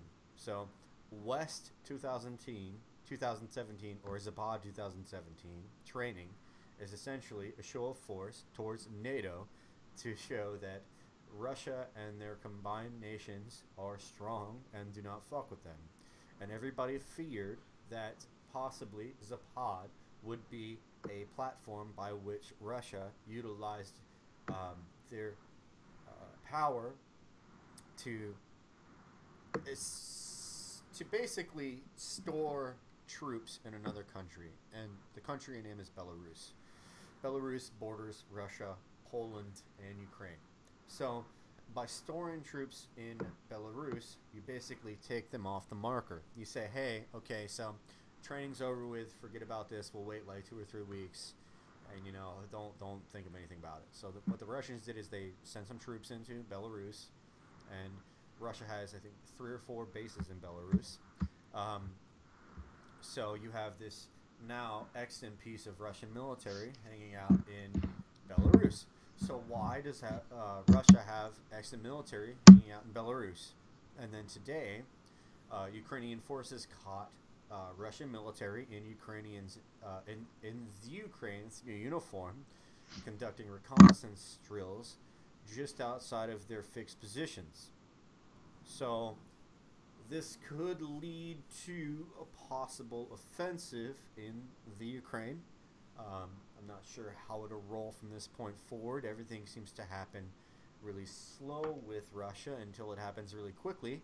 But the point is that they have a substantial amount of units stationed in a ready location which is safe, bordering a location which they're trying to take over, that they can utilize quickly if needed, while conducting a reconnaissance in, or I would say more clandestine kind of reconnaissance, utilizing enemy uniforms in Ukraine. So to me, this spells that there could possibly be a reinforcement of the Russian offensive in Ukraine through Belarus.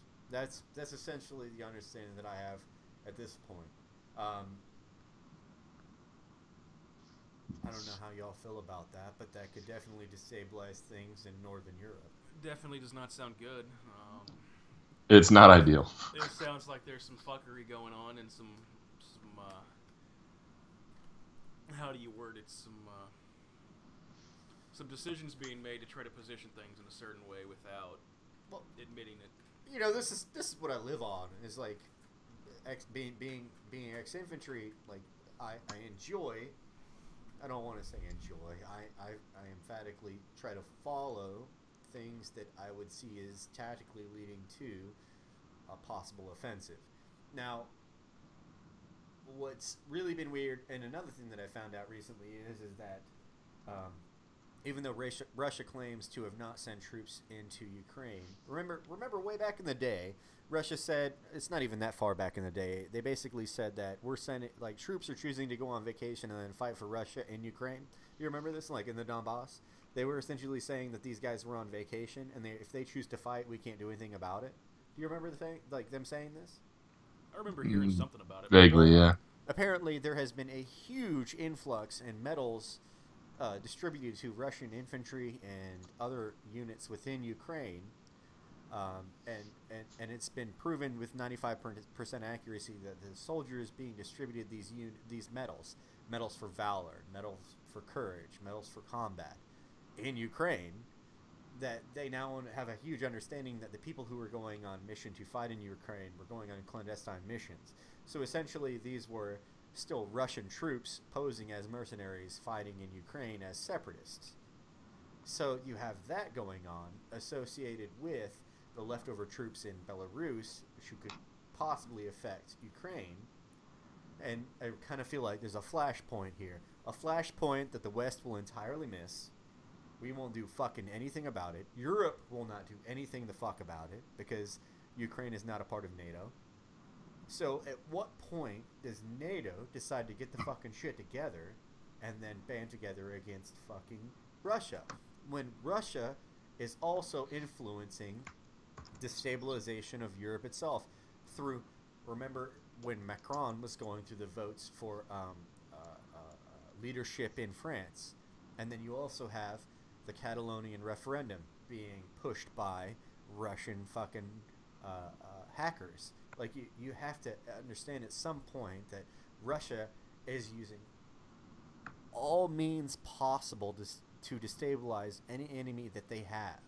And at what point do we realize and make the change to defend ourselves against the Russian Republic or Federation? Do you think Putin will ever leave office? I don't know. At this point, okay, so that's a really hard question for me to answer.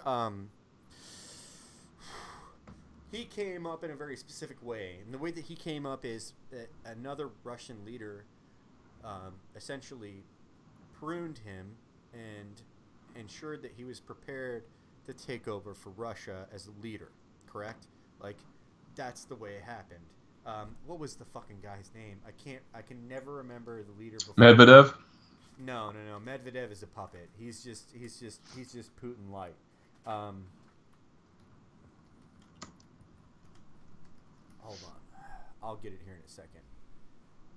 Mikhail Gorbachev. Yes. Essentially, Yeah. Gorbachev pruned and ensured that the leader who was to take over, because Mikhail Gorbachev is extremely corrupt. He was very corrupt. Post-Soviet, he sold a bunch of fucking property. He sold a bunch of weapons. He sold everything he could to make money. And he wanted to ensure whoever took over was just as corrupt as he was and would not indict him. So he picked a very specific person who was a part of the KGB and who had come up and made their own money in a corrupt way and said, hey, I know you'll protect me and you will not harm me if I make you the leader of Russia. So Gorbachev made fucking goddamn Putin like the leader of Russia. Now, Putin has been in charge of Russia and Medvedev has been his prime minister or president in off years, correct? All right? As far as my understanding goes, that's how Medvedev has worked. He's been the alternate puppet for Russia. Now, the point is that Medvedev is totally in bed with Putin. And fucking, they had, like, the thing is Medvedev believes everything that Putin tells him, or doesn't believe it, but he will reciprocate it. He's basically a precipitation point for whatever Putin has in mind. Putin is the mastermind. He's the KGB officer in charge of Russia, and he will continue to be. So, regardless of whoever takes over at this point, I kind of feel like at this point that he may not be willing to give up his role. And if he does give up his role, the next role who takes over Russia will be the one who either advances on Europe or Putin himself will advance on Europe. We're at a threshold. You can only go so many generations. If you think of conquerors in the past, Napoleon, fucking the Romans, fucking Alexander and other people in Europe. If you think of Adolf Hitler, if you think of Mussolini, what do those people want? They want to conquer today. They want to be the leader of everything now. What's really been crazy for Putin is that he's relaxed and he's taken his time and he's set things up. And he said, hey, maybe there will be a time where I just fucking go full-fledged and fuck everybody up and take everything over. I've advanced my military. I've advanced my country. I'm one of the richest people in the world. When compared to Saudis, it's kind of iffy if he is the richest person in the world. I don't know if you understand that the Saudi family has trillions while Putin has billions. That's really where you need to think, Cody. I know we talked about this earlier. Yeah. So, but the thing is the Saudis aren't. Yeah, that Forbes richest list is not accurate. No, there's Not no at all. fucking way. That's accurate to the third world, or no, not to the third world, but to the Western world. It's accurate to people that pay taxes. I wouldn't These even people say- don't pay I taxes. wouldn't even say that, but the point is that you really have to think about it as if is he a Napoleon, or is he the guy before Hitler? Is he the guy who sets everything up and then the next guy comes in and goes apeshit? Or is he like a Kim Jong-un or a Kim Jong-il, where they just ride out as much as they can, make as much as money as they can? Is it really about power, or is it about conquering? And for That fat little tub of shit's getting really annoying. we can't do anything about that. He's not serious, man. That guy's not serious. That's the thing. Like that's He's why I not always serious. Like that's the girl you keep asking, and she's like, okay, I think I'll go to prom with you, and then she just never really commits. That's Kim Jong Un. Like Putin, you could push into combat. The point is Putin's not going to interfere combatively unless he chooses to, because too he's a smart to chess get sucked master. in. That guy's a chess master. Like he's only going to go into combat if it's either last resort or he has 100% the upper hand. He's too smart. He's too smart. And what he will either do is he will either find a solution to engage in combat where he is number one and he can go and do whatever he chooses without the United States interfering, or he'll let the next guy do it. That's really how I view it. He is going to do it himself, given the opportunity and the chances that he has, or he'll let the next guy do it. I don't know who the next guy is. I don't think Putin knows who the fucking next guy is.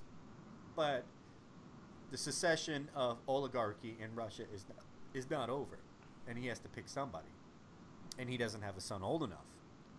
He's definitely banged a supermodel outside of his old ugly wife. But God, she was busted too, man. She was busted. She's straight up Siberian, dog. Like, she was Yeah, fucking yeah. busted. But didn't he get caught fucking a gymnast, like one of the Olympic gymnasts? Yeah, wasn't that who it was? For like Sweden or some shit. Like, no, he was banging some broad from another country in Western or Eastern Europe. Yeah, definitely. Maybe Western Europe compared to where he is. But yeah, he definitely has a girlfriend. His wife definitely busted. She's old school Russian ugly, definitely. I'm looking this broad up right now. No, I gotta know. No, he has a kid. He has, I think, maybe 2 kids from her. But it broke news. It was a thing, and then they beat it down, and then it never really made news. The thing that I want you to understand now is what we understand from the Western Hemisphere is that we don't really fucking understand anything from the Eastern Hemisphere. I sent you guys a fucking picture message the other day about the Cossacks. Do you remember seeing that? Oh, man. The girlfriend is banging. The girlfriend is banging. It's Putin, dude. Putin divorced his wife. She's gone. That Dude, the girlfriend is banging. Just type that into a Google search. Yeah, Jesus. There's no guarantee through the web that they're together because he keeps sending her raps and she keeps her taken care of. Well, there's a shitload of different pictures of him with this chick. Well, of course there are, but they're not real, Cody. Nothing is real. I'll tell you what is real is the pictures of these old pictures of him and his wife. She was super busted. Yeah, they hit about 40 and they're done, man. Those Russian girls. Really? I'm not saying all Russian girls, but I'm saying that's the old school Soviet Russian girls, the ones he was married to, straight up happened. But when you get, like a couple, or not even a couple, a bunch of billions, are you really serious? Why the fuck would you not? Like, there's a man, point for dude. There's stories all over the internet about Putin's net worth being at least 200 billion. Right, but he's still not trillions like Saudi family. Do you understand me? Oh yeah, those guys. That's. And I understand that Saudi family shares it, but they're family and they're Saudi, so you know it's one. So they're not the richest. He's not the. He may be the richest man in the world, but he's definitely not the richest group in the world. You get me? Yeah. I mean, trillions. That's like near our GDP. You know what I mean? Like everything America does. So even if you divide that up amongst the family, they're doing all right. Right. They'll be okay. Essentially, Saudi Arabia will be shit in a certain amount of time. It's a give and take, so it doesn't matter. But for Russia, they have a huge. So the thing is, for Russia, they have to take a very. Okay, all right. So this is where it's complicated. You look at the United States. You had a group of people who were willing to conquer the natives and take over a land and fucking contribute to each other. Okay, and then all of those people shared the wealth, and the United States was born. Okay, you get that, right? Yeah. And then you look at fucking Russia. Do you know what Russia is? Russia is the afterbirth of the Mongolian fucking empire. Do you get that? So essentially, the hordes from Mongolia took over fucking everything. Russian people are white people, or Caucasoids, and Mongolians mixed. That's what Russians are. To some extent, they're not 100% European. They're Asiatic. They're Eurasian. They're different. Now you imagine trying to control 1 billion different combative groups of men that were born from Mongolians whose only purpose in life is to fucking kill people. Case in point, Afghanistan. You have Azerbaijan, you have Kazakhstan, you have all of these different countries. Turkey is goddamn the grandson, stepchild of fucking Russia. And they fought. The fucking bullshit is you try to rule all of these motherfuckers. You imagine the way to rule all these motherfuckers. You have Ukrainians, the Cossacks. They're a bunch of combative motherfuckers. Basically, the Cossacks are mercenaries for the location they live in and will fight anybody. They'll fight Russians. They'll fight Ukrainians. It's East and West Bank Ukraine. And then you take Poland into account. All of these people are barbarian fighting, goddamn Gaul, shitty, goddamn fucking shit-eating motherfuckers who will eat your heart. Now try and imagine pulling all of these crazy motherfuckers together, and then you have Russia and the Soviet Union. You look at Bulgaria, a bunch of 5'4", hairy as motherfucking apes, goddamn balls to the wall bastards that will fuck you up. They may be short, but they're ballsy and muscly as fuck, and they'll fuck your shit into the ground. You don't understand. The point is that it's not a hospitable area to live in. Nobody fucking liked each other. In fact, they all fucking hate each other. Now try to pull all these fucking people together and then take Chechens into fucking account. How fucking hard is that? It's hard harnessing all these fucking wanna murder your ass motherfuckers into one goddamn alliance. And what they've done is they've created an anti-NATO. I don't know if you're aware of this. Do you guys know that? Mm-hmm. I've heard a little bit about that, yeah. Yeah. It's like the NTSC or whatever the fuck it's called. Let me see. Russian, NATO, Google. What the fuck is it called? Oh, that's not the thing to fucking Google. I'm not Russian NATO.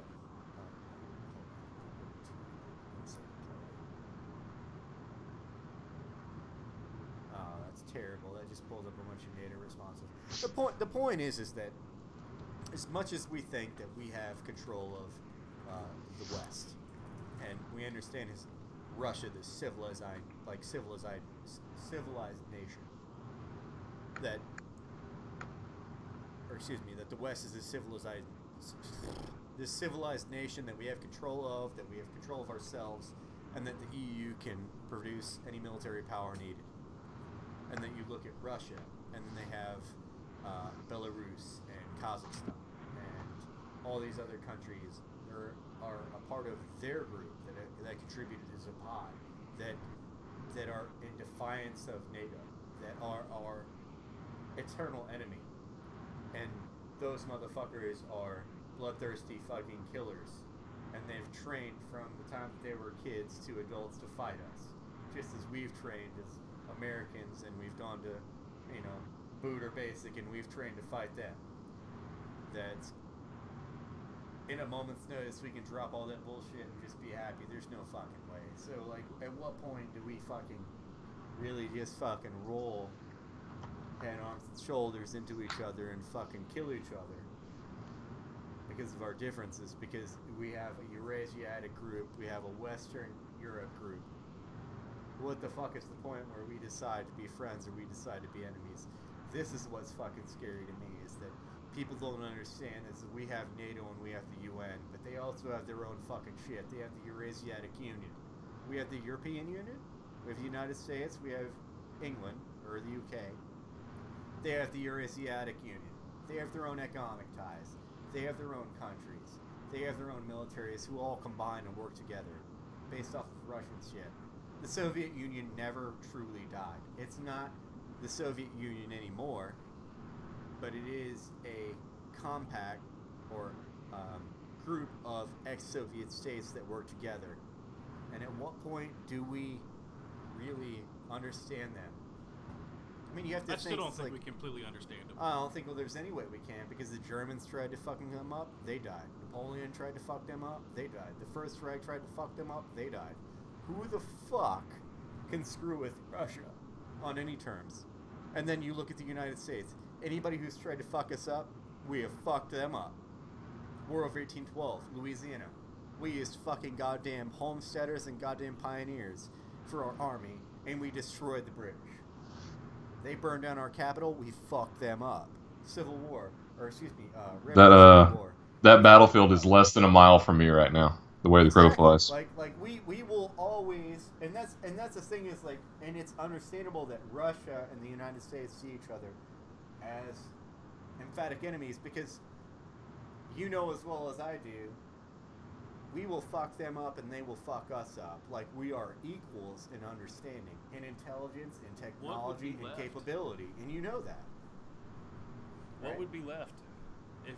I mean, that's just like an end of the world type situation. Nah, man, fuck nuclear weapons. Conventional war. It would be stem for stem. Like, there would be no ground given. We do have a larger Navy, though. More aircraft carriers, anyway. What happens when the Navy's gone, Cody? What happens when the Navy's gone? Then we're fucked. And then we're fucked. And what happens when all their tanks are gone? thing is like we've prepared for them less than they have prepared for us, and I think that's apparent. I think that's entirely apparent based off of that video I showed you guys a few days ago, where the entire European command believes that Russia could take fucking Western Europe. Yeah, I remember that. I remember that, yeah. So at what point do we call it, and this is a Cold War again? Or are we already in a Cold War? Did the Cold War ever end? I think it did at some point for like 4 years while They Full took a House break. was on. They took a break and everybody went to re-up on the beer. And I think that it maybe took some time Taco for Bell. the Soviet Union and Russia to reform, and that's pretty much it. I don't know. It's some scary shit. Just hope it never comes down to going blow for blow, because that's not going to be good. No, it's what do they call it? Mutually assured destruction. Well, that's the thing. I mean, at the end of the day, in war, everybody loses. Yep, especially civilians. Mm-hmm. And it's like you have the question of like, at what point do we get involved? But at counterpoint, why do you risk so much death and destruction? Yeah. I don't know, man. I'm a big Putin fan, but I think he's crazy. I mean, I like the way he handles shit, but man, he's a scary motherfucker. He's a scary son of a bitch. Like, he's not. Who's scarier, Putin or Lawrence Taylor? If you're locked in a room with either one, yeah, if you're locked in a room with either one, you're fucked. Lawrence, he has a lot of influence in like Jersey and New York. He's got power there, but Putin's got some serious influence and power. That international reach. Putin's. Vladimir Putin or Lawrence Taylor? Cody's favorite football player. I wouldn't want to be locked in a room with either one of them, man. I think that you could stab Putin, but I don't think you could stab the other guy and get away with it. Lawrence Taylor? No, you could stab him all you want. He's gonna shove that knife up your ass. He would fuck you. He's gonna shove that knife right up your ass because he is coked to the gills. He would fuck you. He's coked to the gills like the He's UFC coked to the fighter. fucking What's the gills. motherfucker that spent $3,000 John Jones. John Jones. John Jones is coked John to the tits. He's Coked coked as to the fuck. tits. Coked I to the can't tits. believe that motherfucker failed another piss test. Can you believe that shit? What is there to not believe about it? Like, Dude. He's an amazing fighter who's always had the same problem, and he keeps like, it's sad because there's so much potential that's wasted. No, man. But the point it's is, on the him, point dude. is, I mean, he does it to himself, and it sucks because Fucking he's that idiot. good, but no, it's he on got him, dude. fucking caught. You know how many people don't get caught? He just got fucking caught. That's You're all right, it is. but the problem is after you've been caught when you've been caught multiple times, you might want to chill the fuck. You out, know because at some point USADA is your going to career test is the shit fucking out of you, over. man. Come on. And You he know kept this. doing it, and he kept getting caught, and now he's basically. He's saying it's tainted supplements. That's what he's saying. USADA sounds like this Japanese guy you just know that will fuck you up at any moment. Tainted No, they supplements will my fuck you ass. up. They will fuck you up for sure. Do you remember that time he got caught like hiding under the ring, hiding from those motherfuckers? Like they showed up at the building and he hid under the ring. Oh, like the drug test people showed up? Yes, yeah, USADA showed up, and as they were coming in, he fucking scrambled and hid under the fucking ring for hours. Not Not know just like that the John Las Jones Vegas was the Athletic cockroach. Commission I did guy not or know something, that. or is he like the UFC drug test guy? Yeah, What's that? USADA is the chemical testing group of the. It's the United States Anti-Doping Administration or some shit like that. It's the official drug test people. Exactly. They don't fuck around. We're not Russia. We don't have a backdoor. Right. They don't fuck around. Did you see that show, by the way, on Netflix? Yeah, the one about that guy, the cyclist. You talking about? Yeah. He takes all the roids and shit. Icarus is fucking crazy, dude. I didn't finish it. Something came up. I had to stop. I've been meaning to finish it. Brett, you've got to watch Icarus, man. Icarus on Netflix? Yeah, man. This dude does this whole doping cycle as part of cycling, and fucking, essentially, he has a Russian guy doing his laps for him, and he does doping for prelims for the fucking French Open or some shit. Like Tour de France or Tour something? de France. He's doing his prelims for that while he's doping, and nobody gives a fuck. Like, he dopes the entire time. It shows that his doping is not on a level of other dopers, and he can't keep up with it. Like, it's Goddamn crazy. dopers. No, man. Like, he dopes and he's like, I definitely see improvement over last year for these, these legs of the heats or these heats, but overall, my chances haven't improved. And then the doper looks at me. He's like, you think about it as if you walk into a hotel and you are at the ground floor. You've gone up one level. You next year, 2 levels. Next year we got you. We get you in 2nd level. You do better next year. Like that's how they approach it. Like, that Russian dude is crazy, man. He's a wild motherfucker, man. He's got his own lab, and then he's skating shit around his lab, scared of getting fucking caught. Like, yeah, it's insane. While filming a documentary about the whole thing. While filming a documentary, the guy busted it wide the fuck open. They talked about Sochi. They talked about how they had in the locker room a couple of tiles knocked out where you could exchange your piss, so you get clean piss. So that was eye-opening enough for me. Was for the Sochi Olympics portion, is that they were doping. They essentially in Russia have an entire department of the government associated with doping their athletes. Yes. And that's really what the entire thing's about. It's what Rocky IV was about. Yeah, right.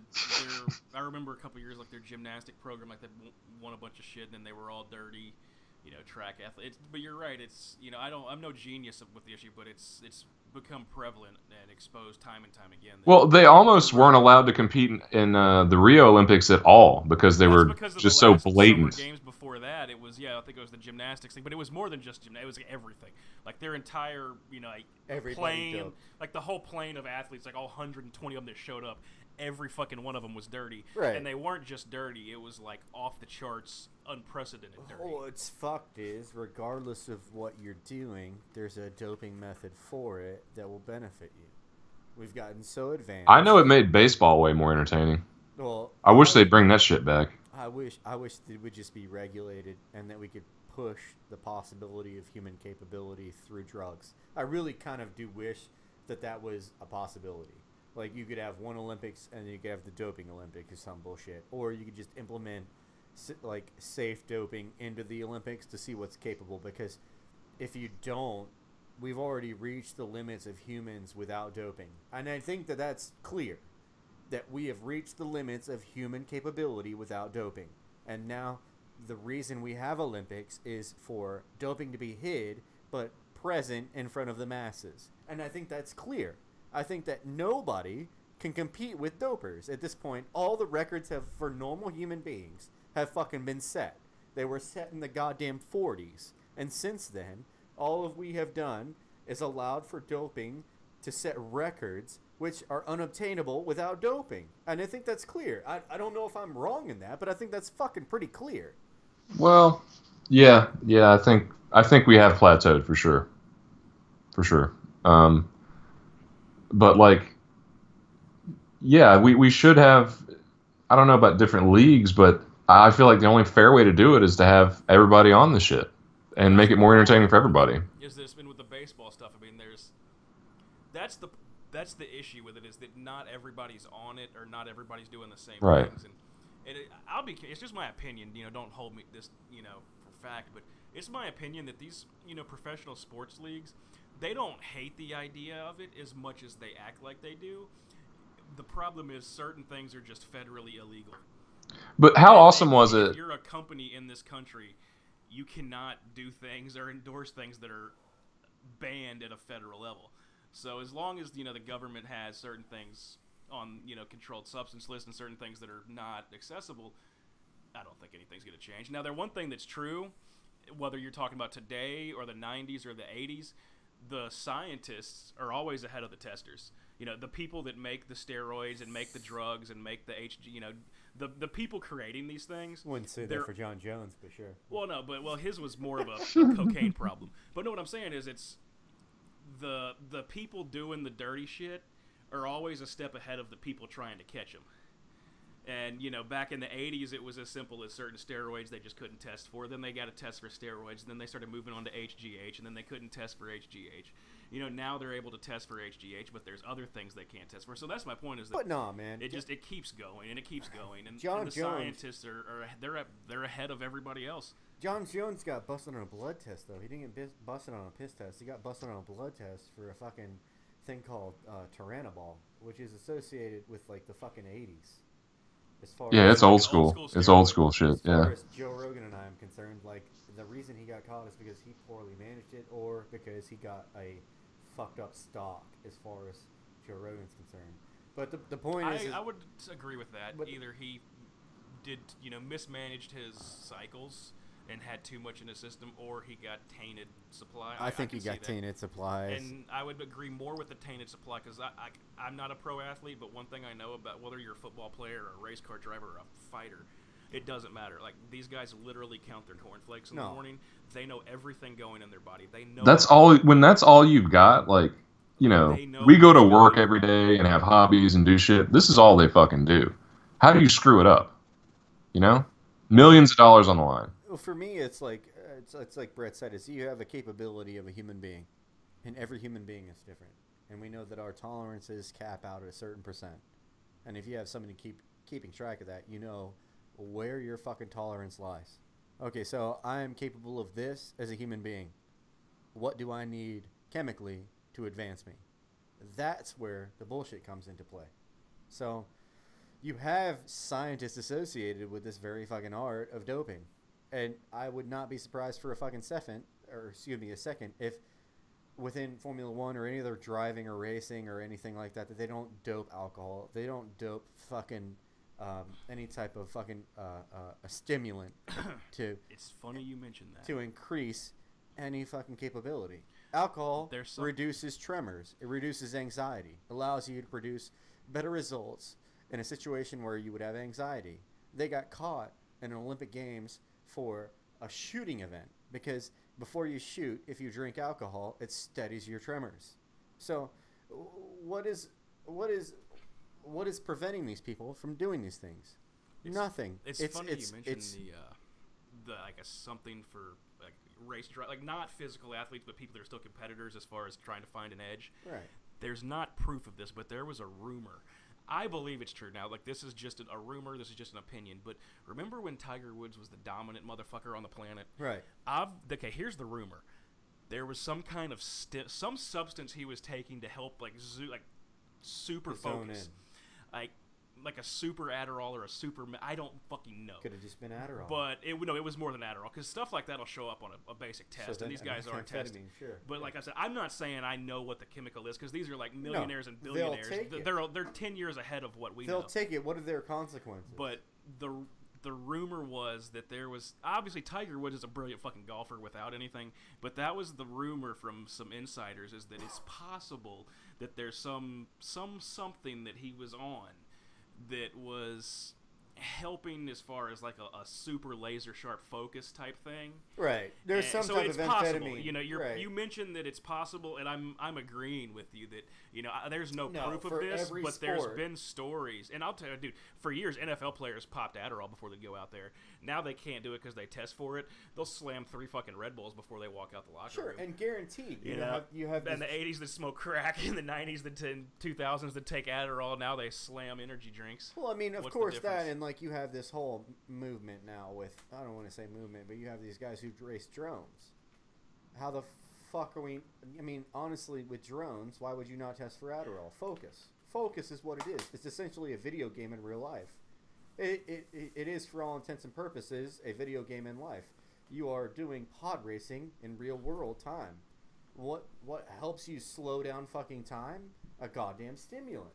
And you know that's the fucking truth. So, for any basic sport, whether it be physical or mental, there is the capability for you to enhance yourself by utilizing performance-enhancing drugs. There is an outlet for your need. So, how do you stop it? And to be honest, it's as close to how do you stop fucking gun control. It's just Pandora's box is open. It's Pandora's box is open. Things are available. Are you going to be tested for it or not? Do you know the system? Okay, I know the system. Look at cyclists. Cyclists have their own specific needs. And for some reason, when this guy in Icarus did his cycling fucking shit, nobody tested him for a goddamn thing, and he was allowed to output to the best of his ability while taking goddamn steroids. That allowed him to enhance his cardiovascular capability. Like, he wasn't the best. He ended up not being great, but it still advanced himself for the first couple of stages, and he recognized that. I'm glad you say that, because there's a common misconception from some people that steroids or doping make you great. No. That is horseshit. No. It basically, it helps your body recover quicker. You still have to put the work in. No. That's the thing, like, you're not going to go from your couch to the All-Star game in Major League Baseball because you take HGH. No, it just does not fucking work that way. You still have to be a badass player. You still have to work your ass off. The fundamentals have to be there. No, and I can tell you have and makes it a little better. No, I can tell you exactly where that comes into play. As somebody who was special operations, right? So you go out and you murder yourself day after day, and you don't have anything else but what you got inside of you and the food they feed you at the DFAC. Murder yourself day after day, trying to meet the standards of these crazy motherfuckers, right? No, listen to me. Like, it's fucking terrible. You go out and you pillage your own body at your expense to advance yourself within the military and within the unit that you're capable of, okay? At some point, there is a limit, a human limit. Yes. It's like a washout limit. And all of the groups in the military know this, that humans have an end capability. There is a point at which you can no longer produce the things that you need to mentally and physically to go on. And they push you to that moment. And when you hit that moment, you either find the fucking reason inside of you to set all of your mental anguish aside and push it to physical pain and forget about it and get the job done, or you fucking reach to an outside effect. And the point that I'm trying to make is, as being LURS, as being in a special operations unit with Rangers, I know a lot of men associated with special operations will utilize steroids to push past that moment. They will take that capability to help themselves get stronger and more mentally capable to push themselves past the moment of quit. Do you understand what I'm saying? Well, I agree completely, because I saw the same thing in football. Guys that were, I'm not going to get into specifics, but yes, it's there. Guys that are pretty good, that work their ass off, that finally, get to a level and they kind of plateau. Exactly. Or they kind of can't really get over that hump. They get almost there but not there. Yeah. And then they start taking different things. I mean, that's just the way it is. It's the way it is. And I'm not, say right or wrong. I don't really, I don't really care. I don't really have an opinion either way, so I'm not going to really go into that debate. But it's just, you reach a point where, society can have their opinions and stick their nose in the air and act like, however they want. But when you're out there living it, sometimes shit just is what it is. There's nothing you can do. At some point, it's, do I make myself stronger and more capable than I am to survive the night, or do I fucking make myself more stronger, capable to make the paycheck that I need to support my family, or just to be who I want to be, or do I give the fuck up and just plateau as the crest of a human being? A perfect example, you remember the Braves pitcher John Rocker? Right. Absolutely. Steroid guy. Okay, well, we love John Rocker for other reasons, but his whole thing was basically he's, when the whole steroid thing came out, he was one of the few that was honest and open. He's Comical bastard. Okay, well, that's his personality. He's like, he's not, I don't, he Dude, is just what the way is. he ran He's from not the really a bullpen bullshit. cracked me up. I loved it. My point is, though, he's admitted to taking steroids, but he's a perfect example. He was a very good baseball player. He was good enough to get signed to a pro contract. He advanced pretty well when something happened. He got to AAA. He got one step below, one little step from the bigs, and he kind of got stuck. He couldn't quite get over that hump. Started juicing, started taking steroids, and his 96 mile an hour fastball became 101 mile an hour fastball. Yeah, exactly. Well, and stuff started going. Well, guess what happened? Yeah. Guess who got that call from AAA to the big leagues? And I'm not making this up or throwing shade. I mean, this is he discusses it in his book. He's open about it. He's funny about it. And that guy wrote a fucking book. Yeah. Well, I mean, I'm sure they have ghostwriters and stuff. Ghostwriter, yeah. But he dictated some shit and somebody wrote it. He tells the way it is. He's like, I never did it. I never planned on doing it. I never wanted to do it. And I got to a point where I was one step away from the ultimate dream. He's like, I've put everything into this, and I'm so fucking close, but I'm so not there. And he's like, I did it, and I fucking made it. It's like, and you can love me, you can hate me, you can say what it is, whatever, but That's his story, but that's a perfect example because, you know, the truth is, if you go pro, you're a badass. You know, AAA ball players are pretty fucking good. I go watch them all the time. They're the shit. They're actually amazing. It's take just that, that little difference. Take that one level more where you're on a They're just hill. a couple percentage points off being, you know, top level major leaguers. It's just that's the difference. You take that one level more, and you're on the top of the hill of fucking Afghanistan. And you got Taliban, a group of 70 plus Taliban below you. Do you want the goddamn get-go to get through the fucking night and murder those motherfuckers? Or do you want to just fucking end out, topped out as a regular person? You're going to take every fucking edge you can to fucking get ahead of the curve. Am I wrong? Goddamn right. Fuck yeah. That's what I was saying yeah. a minute ago. Like, society can say what they want, but when you live it, it's different. And look, I don't condone or push anybody in the military to do anything. But this is just based off my own personal experience and understanding from what I was over there with. And I do understand that people did do steroids. And you can hate me and talk all the shit you want about me in comments, but the shit did fucking happen. And people did get caught pulling the shit on base. People in special ops do steroids. You can look at them and see the difference. You understand when somebody has and has not. And the point I'm making is that it's not. It's either you can be the supreme being in combat and fucking have the stamina, have the capability, have the power to overcome your enemy, or just be fucking ranger or regular infantry. It's your choice. Well, I know one thing. If I, God forbid, have to go into the shit, I want the fucking beast next to me. Well, I had guys it's just who did my it opinion. I had guys who did alongside me. I never did it, but I understand the point. And I guarantee you, in a moment where I would have been in shit, somebody would have been pulling me out of a fucking truck or out of a hole who had been doing it. Like, that's the point I'm trying to make is that they're beyond regular humans' capability because of their strength and understanding of who they are.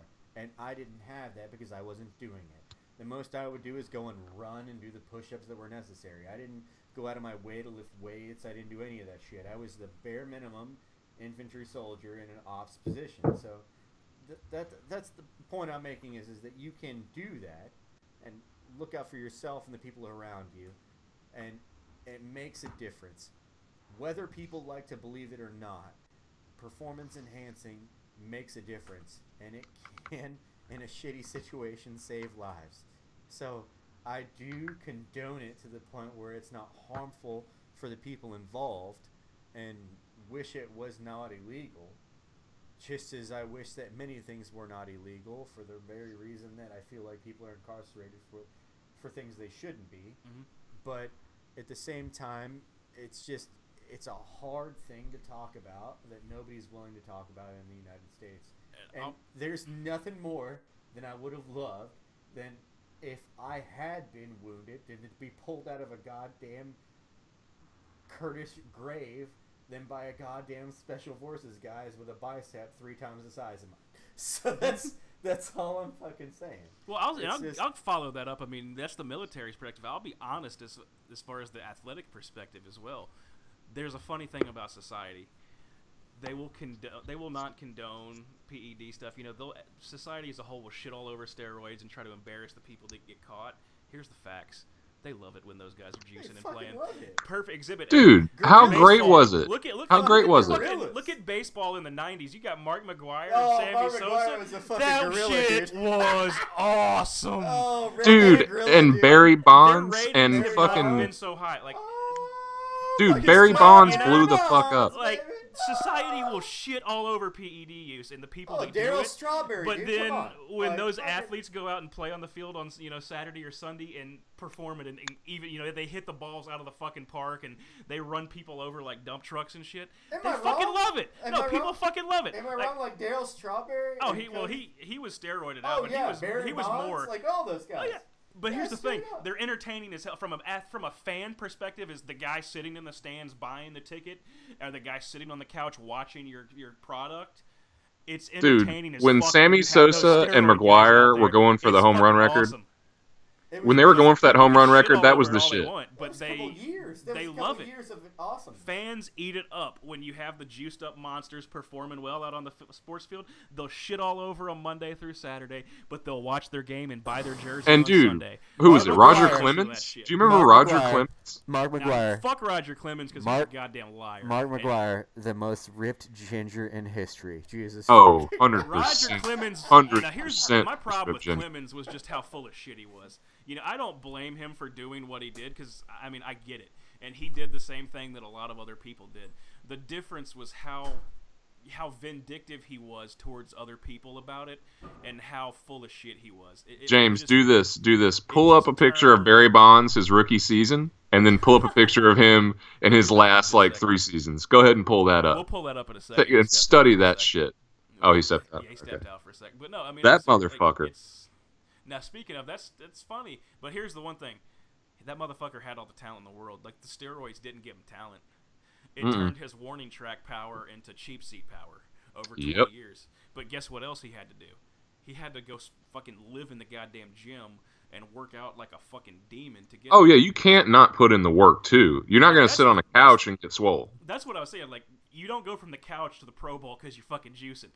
No, you're still working out like a motherfucker. I mean, The Rock is on the juice. Gotta work for it. But he's also tweeting at 4 a.m. from the gym. You know what I mean? Like, he's on the sauce. Let's not get it twisted. Let's not get it twisted. The man's, 45 years old?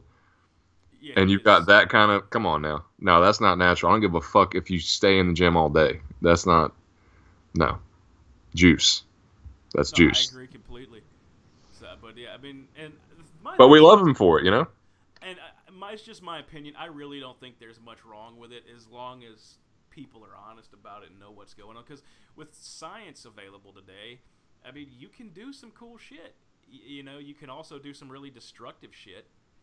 So, I don't know. Yeah. We'll see how it goes. But, man, late 90s baseball, early 2000s was so fucking good. Like, I mean, I like it now. I like watching it now. But, dude, it's just not the same. Well, that's my perfect point is that, you know, people will shit all over PED use. But look at the TV numbers. Look at the ticket sales. Look at the merchandise sales. Numbers and data don't lie. Like, you could say to anybody, Mark McGwire, and they know who the fuck you're talking about. Mm-hmm. But, like, today, like, if you bring up, what's that giant gorilla New York's got playing for him, the 6'7" motherfucker? I can't even remember his name, and I watched the shit. Yeah, it's got all the home runs. Named Aaron Judge. That's the one, Judge, the giant motherfucker. You say that, you say, hey, who's Aaron Judge? And 9 out of 10 people are going to have no clue what you're talking about. You say Mark McGwire or Sammy Sosa, they'll know what you're talking about, because they were fucking watching it. And I would agree with you to the point where, you know, the new guys they're not on that level. But you got to remember, back then it was like those two guys were a phenomenon, and they reached a level of popularity and promotion and press that is, I'm not gonna say never seen, but it's rare. It was what people were talking about for sure, dude. That when they were going for that home run record, that was some shit. Now, I was excited as fuck about that. Excuse me. Now they had cork bats like a motherfucker. They were taking steroids. They were juiced out of the gill. Oh, yeah. Sosa got caught like a motherfucker with that cork bat thing. Twice, I think. Twice he got caught with cork bat. You cannot tell. And he couldn't put his fucking arms down, dude. He looked like a goddamn gorilla. And you still have a corked bat? The fuck are you doing, man? He's another one. If you look at his rookie, like pictures of him from his rookie season, and then him towards the end, it's like, dude, that's not just working out, man. You've been working out your whole life. No, this is some special sauce. Was what we're talking about here. The sauce. Yeah. Well, anyway, we're a little over 2 hours. It's almost 10 o'clock. Is it really? It is. Got one more beer left. You can peace out if you want. You want to keep going, Cody? Yeah, I'm gonna hit the road here in a few. I'm down with you, man. Yeah. All right, cool. I'm gonna hang out with a beer. You have a good night. But yeah. Anyway, what we were saying, it's kind of funny. I'll see if you agree or not. But you know, if you think people don't like juiced athletes, pull the TV numbers, the attendance numbers, and the merchandise records for Major League Baseball in the 90s during the home run chase. You know that? Mm-hmm. They have never reproduced that level of success since. Oh, no, because steroids. So, people love juiced out athletes. It was exciting, man. You can be a hypocrite and say whatever you want, but the data shows otherwise. The only thing that I would hope for is that Brett sticks around now that I came back with a beer. He got right up on that mic. He got up on that mic. Come on, Brett, stay with me. Come on, Brett, hang in there. Stay with me for one more beer, Brett. You're acting like my alarm for work's not going to go off in 7 hours. Oh, mine's gonna go off in 7 hours too. I don't know what you're talking about. Like, come on now. One more beer. We'll wrap it up. All right, so outside of that, what did I want to talk about? Fuck. I Do we feel like it's, do we not want to touch on the Vegas thing? That's You feel like that's the thing I was about to say is like, I feel like it hasn't Coward. been long enough, but I do have some things that I am curious about. Okay, so we all have questions. well, That's natural. I knew that it was an AR-15 platform. I knew that based off of. Think it had a crank trigger? I don't know if you had it. Well, on It's Reddit, a really inconsistent rate of fire. the rate of fire was not- weird though. No, the rate of fire was consistent. The rate of fire was high. And the rate of fire was consistent with an AR-15. You would not get a rate of fire out of that from an AK. At any point in time in fucking AK's history, a rate of fire of that high would not be capable. That is too high. Whenever we got shot at by AKs, it's pop, pop, pop, pop, pop, pop, pop, pop, pop. It's not, and then you hear pop, pop, pop, pop, pop, pop on top of it. On top of that, though, you have to understand that from the videos, you hear a pop. It's not that loud. It's more like you hear the pop and the of the incoming rounds. Do you hear you hear me? Yeah, it's also worth noting, though, that microphones usually do not pick up gunfire and transition it as well as it. That's fine. It's pretty accurate to my understanding. I hate to say that. I hate to cut you off. Did you Brett. see the videos that Dan Bilzerian posted? That was the best ones. I've heard enough to understand that it was an AR-15. That's what I heard. I knew from the rate of fire alone and from the poppiness of the output of the round that it was an AR-15. The only thing that makes a pop and a click like that is an AR-15. You can go to any insurgent video on livelink.com and listen to NATO fucking rounds going over terrorist heads, and that's exactly what it sounds like. Abu Ajar had fucking NATO rounds busting over his head, and it sounded exactly like that. The point is, I knew it was an AR-15. I knew it. When I posted online, I knew it. And then they posted the video, the pictures. He had some badass fucking AR-15s, and he had not just regular mags, extended mags. Probably. Yeah, they were the 16. chubbies. They were the chubbies. Those are the 3-stack round mags. Yeah, They the start out chubbies. with a double round mouth and end up with a 3-round stack. I saw that in both of the fucking AR-15s. And Well, I mean, money was not a problem for this guy. well, that doesn't matter. The point is you could get the same functionality out of a goddamn cheap AR-15. An AR-15 is an AR-15. If you clean it, it's going to function the same. Minus fucking really minimal differences. That was an AR-15. I knew with the distance between reloads that he was pushing those mags, or C-mags, which is really what I was leaning towards, was C-mags. I thought he was putting C-mags in there. You're talking about the dual drums? 100-round The dual drums, drum yeah. C-mags Yeah. that are around $200 to $300, maybe. I thought those were $500. called beta mags. I You mean, can they call got them several Betamax. names. You can call them Betamax. Sure, yeah. But we call them C-mags in the Army. That's what we called them. The only people who got C-mags were you're not an AG or a gunner, but you are a heavy AR-15 gunner. It's a similar category to designated marksman, where you're not a sniper, but you do have a scope. You're not a fucking AG or a gunner, but you do have an AR-15 with an extended mag. You see what I mean? I just feel like if you roll up with that, you're expecting the shit to immediately hit the fan. Like, it's without question. If you put that in your fucking gun, you're shooting. Well, the mags he chose, sure, functionality. And he had 2 windows busted out, which means to me, and I was talking about this with my people at the CDC, is that you had 2 lanes of fire, effective 2 lanes of fire. You had an effective lane of fire from the first window and an effective lane of fire from the second window. And then my buddy at CDC was like, calm down. I'm like, no, I'm going to explain it to you from a militaristic perspective, and I want you to respect that without condoning me with hate, because I would never do this. I would never harm anybody. This is crazy, but I do want you to understand where this guy was thinking from, because he was obviously informed, if not by himself, from somebody who taught him. So he had 2 lanes of fire. he had 2 AR-15s. AR-15s are prone to what? AR-15s are prone to malfunction. Especially if you're firing. Especially when you're laying that down, yeah, if all you're that laying down shit. some heat, you're going to have some jams issues from Right. time to time. So it what happens. contributes to malfunction? That's heat, correct? Generally, yeah. Right. So you want to have 2 lanes of fire. You want to have one you can run to, bust out a round, or bust out a box. I would say box as a gunner because we had boxes on our machine guns, and that was filled with 200 rounds. So you want to run to a gun, bust out a box, run to the other gun, let that gun cool, and get back to a state where you can fire it without malfunction. And then on your new gun, run it to a state where you know that it runs out and is close to malfunction. You run to the other gun, which is cooled now, load it up, and do the same. I feel like he did alternating windows until he ran out of capability or until he was starting to be pressured. Why not just set the rifle down and pick the other one up in one window? Well, the 2 windows were also at different angles. Well, you have to understand. Yeah, it was 2 different angles, yeah. You have to understand the angles of fire give you angles of fucking...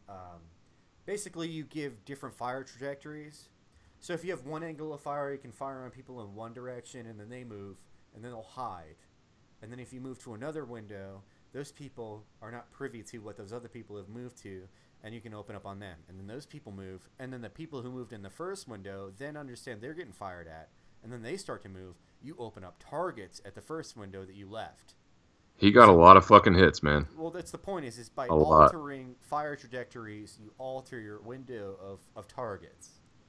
These are things that I learned as an assistant gunner in the United States Army. This is not me projecting my understanding of shooting civilians. That's not what this is about. This is me projecting my understanding of the capabilities and understandings of machine gun fire as a soldier towards the enemy, and lanes of fire and groups of fire, and how it affects the enemy at distance. That's what I perfected in the military. As a machine gunner, I was a heavy machine gunner. That's what I did.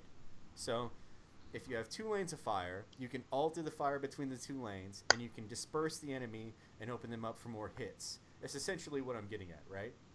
Basically, this guy knew what the fuck he was doing.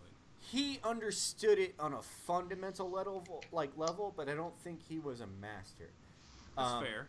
I think that he understood the basics of how fire lanes work and how fire lanes can push targets into the other fire lane. The thing is that he chose to combat civilians, which is fucked up in itself, and you should never do that. Like, under any circumstances should you ever harm civilians. They have no contempt for anybody. They're just people. They were watching a dude play a fucking guitar. No, they're just people. Like they you were and hanging me. out. Like, Just why the fucking fuck would watching I the want to be shot at a Jason Aldean concert? As much as I really don't give a shit about Jason Aldean, like, it's not about that. They were just people drinking a beer, watching a fucking band play, trying to have a good time. What it was to him was a mass of bodies. No, he planned. It was a high concentration of people in one area that he could shoot. That's what's so fucked. And that's it. And he also planned it out. He had another target, but ended up abstaining from that and then focusing on the concert itself later on. The thing that was really bothersome to me is my mom, and I hate to say this, my mom is very, very conservative. My mom, she was kind of perplexed by it, and other people on the internet were perplexed by it. If you go to like the Donald on Reddit, they were saying that it could possibly be somebody from a sanctuary city, like somebody from outside the United States. And then Fox News posted a video saying that it's because they're a sanctuary city and that's why it happened. And then it ended up being a 64. I don't think it's that. And then it ended up being a 64-year-old white guy, which is the demographic of the people who are totally against that. Really, what I think it has to do with is more of like high-level politics, if anything, or if the guy, to be honest with you, may have been diagnosed with cancer and already had a mental illness and decided to take his way out in that way, and that's kind of fucked up and personal. But the way that the United States government works and firearms works is it gave him an opportunity to use that to his advantage for whatever his own personal sick goal was. I hate to think that, but it's entirely possible that somebody was diagnosed with cancer or heart disease to the point where they didn't know that they were going to live very long, sent their girlfriend off to the Philippines, sent him $100,000, and then said, fuck it, I'm ending my life, and then just go crazy. No, that's entirely possible. That shit unfortunately happens. So it's fucked up because, like, I think over time we'll get more information, and the natural human instinct is to question what the fuck, why, and we don't know. And quite frankly, it's none of our business. But I do agree with you, because the first thing that crossed my mind is I was trying to figure. I was like, this is something political. With as volatile as things are, I don't know who this is. I don't know what their motive is. But it's something political. He's trying to prove, like, when you do this, you're trying to prove a point. What's weird to me is, and if it's not that, the second thing I thought was, like, you know, he got diagnosed with stage 4 terminal cancer. He's got 3 months to live, you know, and he freaked the fuck out and just did this. Or, you know. Well, why do that of all things? Well, it doesn't make sense. Or, you know, he's a big gambler. I don't think this is possible. It's possible he retired with millions of dollars and went out to Vegas. It's possible he's lost a shit ton of money in casinos, and you know, he could have done the hookers blow and casino routine for a couple years and lost everything, and this was his way. Why not just kill yourself instead of killing all those innocent people? He did, though, but he went out with a bang. But you know, I honestly think if you're going to sit here and try to think of theories, that's inappropriate as well, because it helps to create fake news. I hate to use that term, but it does. You know, I'm a big fan of fact. Regardless of the situation, I want truth, and there's a big, and so I don't want to go too much into personal theories. I mean, there's a fucking reason, you know, regardless of what the fuck his end game was. You know, there's things that set this off and caused it, but I don't know. I part of me feels like speculating is irresponsible as well. He clearly left a note in the pictures from the nest. I'm sure that he left something. There's pictures. No, he did. There's a picture of it. There's pictures from the machine gun nest and his suicide picture. I don't know if you've seen it. Yeah, the Boston Globe posted it. He picked the worst way to commit suicide, too. What did he do? Shoot him through the chest? No, he shot himself through the mouth. Why? I don't know, but I would have gone from the temple. That's me. I don't know about you. His head off, basically. Yeah, essentially. But you that's said the Boston Globe published that photo, Cody? They did. Yeah, they did. Yeah. Fuck.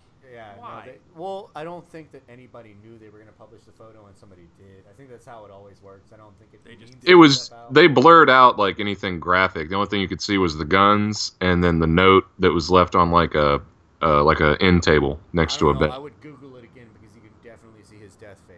Like. Oh no, I saw it on the Boston Globe website, so I didn't see all that shit. Right, but yeah, you can definitely see his death face, and it's. Oh, I gotta see that. Yeah, what do I Google? Just Google fucking him suicide, and you'll see it in Google. That's how I saw it. I don't want to see that shit. What's that piece of shit's name? Stephen Don't say Tact. his name. Don't say it. It's not worth it. You know, and this was really the argument that I had. Is a lot of guys on Reddit were talking about like this is an act of terrorism. I was like, domestic terrorism. No. Listen. Like this is an act of somebody who has a mental illness. That's what this is. And whether it is an act of terrorism or not, because mental illness does coincide with terrorism. The guy had a mental illness. Is he mentally ill? Oh, holy shit. Well, the point is, the guy had an FAA clearance for a third-class pilot license. He was a pilot. I know he was a pilot. I know he had 2 planes, but what exactly does that mean? Is that like is that a top-level pilot's license, or is that like a rookie? No. Do you know how difficult it is to become a pilot? You have to go through like psychiatric evaluations and a regular physical, and then they deem you clear to fly. And you have to keep that for years. Yeah, I assume there's constant medical. The point is that every so many years you have to go back and speak to a medical officer about being cleared for medical to continue on. That's what I'm saying. Like it's like so much intervals you have to check in. Right. If you at any point disclose that you have a mental illness, they will ban you from flying. Which makes sense. No, I'm not debating that he had problems with that. So what Absolutely. would make you not disclose a mental illness? The fact that it would prevent you from flying. Flying and guns. And Fuck, he had gloves on. No, guns are fine. If you disclose that you have a mental illness to the FAA, they ground you and you cannot fly. If you're a pilot, that's your worst fear. You don't ever want to be grounded. You want to be able to fly for the rest of your life. He's already been told that, or it's already been cleared or showed on Drudge that he was on chill pills. If those chill pills like don't line up with the FAA, that means that you can't fly anymore. So I guess what you're saying is... How long was he hiding a psychosis associated with this? So guess what? Correct me if I'm wrong. I want to make sure I'm understanding you. What you're saying is basically he had we don't know what, but he had some type of mental issue. And he was diagnosed and receiving treatment in the form of prescription medication. No. What he did was he did not disclose his mental issues for years. To the FAA. to the FAA so that he could continue flying. I get that, but what you're saying is this was he saw some professional and was diagnosed with something and receiving treatment. And by doing so, he aggravated the mental illness by not disclosing it. If you don't disclose it and you don't deal with it because you're not getting treatment for it, you aggravate the mental illness. You said something about he was on some kind of pills. And you could take pills associated with a mental illness later on if you choose to that cause harmful psychosis or violent psychosis. And they cleared that the pills he were on could cause violent psychosis, which means murder people. Well, yeah, that's exactly what that is. But what are these pills you're taking? I'm not sure. Because that's my question. There's only like 4 pills you can take through the FAA that are legal. And I assume this is not some over-the-counter thing. It's something that that had to come from a doctor's prescription somewhere. Well, I had sertraline. That's what I'm trying to figure out. I had sertraline for PTSD, and it's a non-narcotic. I made sure anything that I dealt with was a non-narcotic.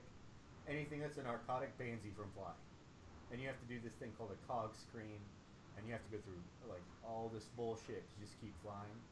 If he knew he had a problem, voices, audio voices, or whatever he was hearing in the background, or hallucinations, audio hallucinations, and he hid them for these years, he could have a major problem that he never disclosed through the FAA, and at the end of his death, he had 2 planes that he was paying for, which I don't know if you understand. If you have 2 planes, that means that's 2 annuals you have to pay for a year that could be thousands of dollars.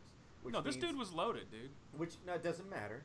It means that the only reason you would keep planes is if you were flying them. And when I talked about it online, a guy said, well, he hadn't cleared for an FAA medical in years. The thing is you don't have to clear for an FAA medical. You file one, it should be good for anywhere from 32 months to 6 years. So you file one, you're solid for many years. Well, that's the thing. Like, if you haven't done one in 3 years, so what? So what? You do, like, the FAA says, like, check in, like, once every 5 years or something. Exactly. Like, so his point's void. So he could have progressed and, like, gotten worse over that time? Well, obviously something happened. In that matter. But I don't know if he was still flying or if he was just using those as somebody else was flying. I don't know. But, I mean, if you're a multimillionaire and you have tiny, small birds, I mean, usually that means you're flying them yourself. It's just, the whole thing didn't add up to me. And what it did add up to was that he had an undiagnosed mental issue where it contributed to his problem that he eventually just cracked and did this.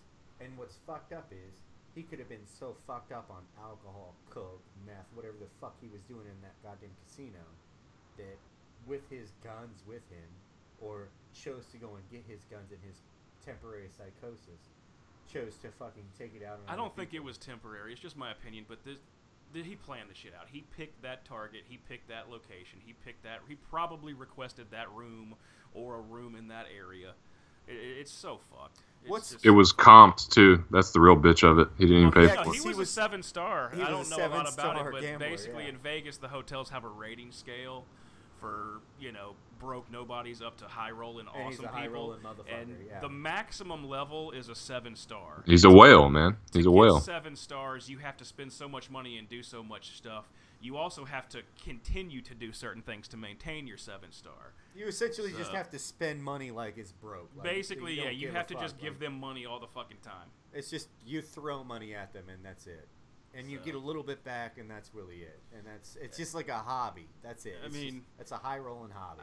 There's so much that I don't understand, and the problem. I don't understand gambling at all. I don't get any joy from gambling. I don't either. I don't. To be honest, I'm kind of the same. I feel like a real asshole whenever I gamble. It's just, I don't like. The one thing I do love is like when I'm in Vegas is the sports book. I don't give a shit about the cards tables, the roulette wheel, the slots. I don't care. I will say that it's a lot of fun to hang out at the craps table. Oh, I love casinos, man. That's one of my favorite places. But I love casinos. In it, but the sports book is fun. Now, but that's just me. I'm a sports nut. I grew up playing certain sports. My whole life I've been into it, but I love going in. Well, for me, I love casinos. I love Vegas. I love Reno, but I don't gamble really. I mean, I'll play a little bit of blackjack, but for me, I just love casinos. There's no kids. You can drink. You can smoke cigars. That's what's up. I love that shit. It's enjoyable because I do like penny and 10 slots, and you can get drunk as fuck on penny and 10 slots. Yeah, yeah, yeah. Yeah, I like that. I like what that. I do is I take whatever I've earned at the end of the day after getting schnockered and throw it on roulette, and that's what I do. But you can pretty much come out on top or even with slots. Like, it's totally possible. I do like blackjack though, man. Like if I can find a good like $5 or $10 a hand blackjack table, I'll sit there for a few hours. Like that's cool. As long as I don't lose my ass, I'll sit there for a while because it's like it's you and like 4 other people against the dealer. It's like you're not competing against your fellow gamblers. You're competing against that fucking dealer, and it's something communal and fun about that. And like the whole rapport between you and the dealer, that's fun. I mean, I understand that, but like gambling as far as like sports betting, like what Brett's talking about, I don't know, man. I couldn't do it. I can't do it. And slot machines, can't do it. Can't do it. I don't know. Man, I suck dick at poker. I enjoyed really making my money off of the slots and then putting what I made off of to the roulette and just letting it ride. I really did enjoy that. I never came out on top, but that's the way it's supposed to be. If it's money you're prepared to lose anyway, I could see that. Of course. I could see doing that. Well, that's the big thing, and that's why I enjoyed the sports book so much, is when last time I went to Vegas, I basically took so much money and cash and took it with me, and that was my gambling money. And what I ended up doing, I didn't have a ton, but I had like $250 per day. And I got to the hotel, I put, I think it was like 4 days, and I put the 4 days worth of cash in 4 separate envelopes. And I'd go out, and I did. You had a fucking system, Brett. Yeah, seriously. Well, God damn, you brought envelopes. That's a pretty good system. Well, motherfucker. I was a rookie, but the people I was with were fucking pros, let's just say. But, so you didn't come up with that? You didn't come up. This was their system that I just said that. Damn, that sounds like a fucking good idea. I should probably do that too. Right. I was like, that's you were with really fucking smart. degenerates, is what you're trying to say. I was with. I'm not naming names, but George. he was a no. George. I was with some hockey buds whose dad is a federal officer of the Fucking law. of George, some, dude. some George. nature. George was there. No Who's doubt. kid? No, George was not. I wish George was. George there. never shows up for a goddamn thing, Cody. Look at the camera and say George never shows up. George doesn't show up for dick. Because he's Nothing. a punk bitch. Nothing. Right, cool. I wanted to hear the story about him shitting himself twice in one day. So fucking. The little bit that I know, we got to get him in here next week to tell the story. But seriously, I'll tell you, what he told me because it's fucking funny, and then I got to get out of here. Hit me up with it, because I hear something. The funny thing is, he came over, was hanging out at my house, like this was like a month ago or so, and me and Samantha were both sick. Nothing crazy, like sinus infection stuff going on, and we contaminated him. He caught it. Not a big deal. But the funny thing Sinus is infection made him shit his bed. I'm I the don't messenger. concur with your. Cody, I fucking agree with you completely. I'm just the messenger. This is what he told me. He shits out of his I'm nose. not saying this is true. I'm saying this is what he told me. Okay, he didn't go out and get shit faced the night before. He was on a bunch of medicine, and he was up early just sitting in bed like watching Netflix or watching TV or something. trusted his fart. He thought he had the fart. The classic mistake of any man older Trusting than your 27. Once you hit your late 20s, you got to stop trusting those Stop farts, trusting boys. him. And we've all learned it the hard way. I've more than shit once. myself. Yeah. But no, this is impressive because it was 2 in a day. Oh, James has the best stories in the world. He basically was sitting in bed and just let one rip, and it had some substance behind it. So not only. So wait. Hang on. Hold on. Wait, hang on. So wait, this was in the morning, right? The bed. This was morning time. Like he just. All right, and the night wake up. before he did what? He did not party because I was like, "Did you have the beer?" Well, then or what the something? 'Cause fuck? That might help explain it. If you drink. I thought he drank a lot of the night beer or before, something, and that eventually caused you it to drink a shit. case of beer, you might have some runs. It's kind of what happens. But yeah, now that was the first thing. I was like, "So how drunk did you get?" He's like, "Dude, I was straight up sober. I was fucking sick. I did not go to the bar. I didn't even go down to the garage and drink beers. I just sat here." I was like, "God damn." So his story was, he had to fart, and he let the fart rip, and he shit the bed, literally. He shit on himself. So he had to get all his... Hold on. He wasn't wearing underwear? No, He was au apparently natural? not. Apparently he's like our boy here, Jimmy. He doesn't believe in it. Yeah, But, I don't believe in underwear. So he just So fucking like, blasted. bare ass Goddamn. to bed sheet, just ripped fucking diarrhea on the bed. Oh, And it was Christ. all over him and the bed. So he's Motherfucker. sitting there like with a shitty ass, balling up the bed sheets, throwing them in the wash, trying to save them, while at the same time, like, run into the bathroom to have to, take a shower. A naked, shit-covered, skinny man. Yes, go into the running shower. About 6'4", 120 pounds. Yeah, it's like watching maybe $135. It's like watching a tractor on a field run over a puddle.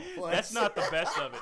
The best part is he finally, gets cleaned up and gets his bed put back together, and moves on. You said a tractor on a field run into a puddle. Jesus Christ. You nasty motherfucker. No, so the best part of the story comes later, is that he finally, gets cleaned up, gets the bed put back together. The best part of that is he gets the best part is part 2. Pulls himself together. He does it again. That's the amazing thing. He shit himself Yeah, the second part 2 time. is he goes down to the fucking living room and he's sitting on the couch watching football or something, or watching a movie, and he has to fart again. Oh, and no. he decides to fart again, and he shit himself All right.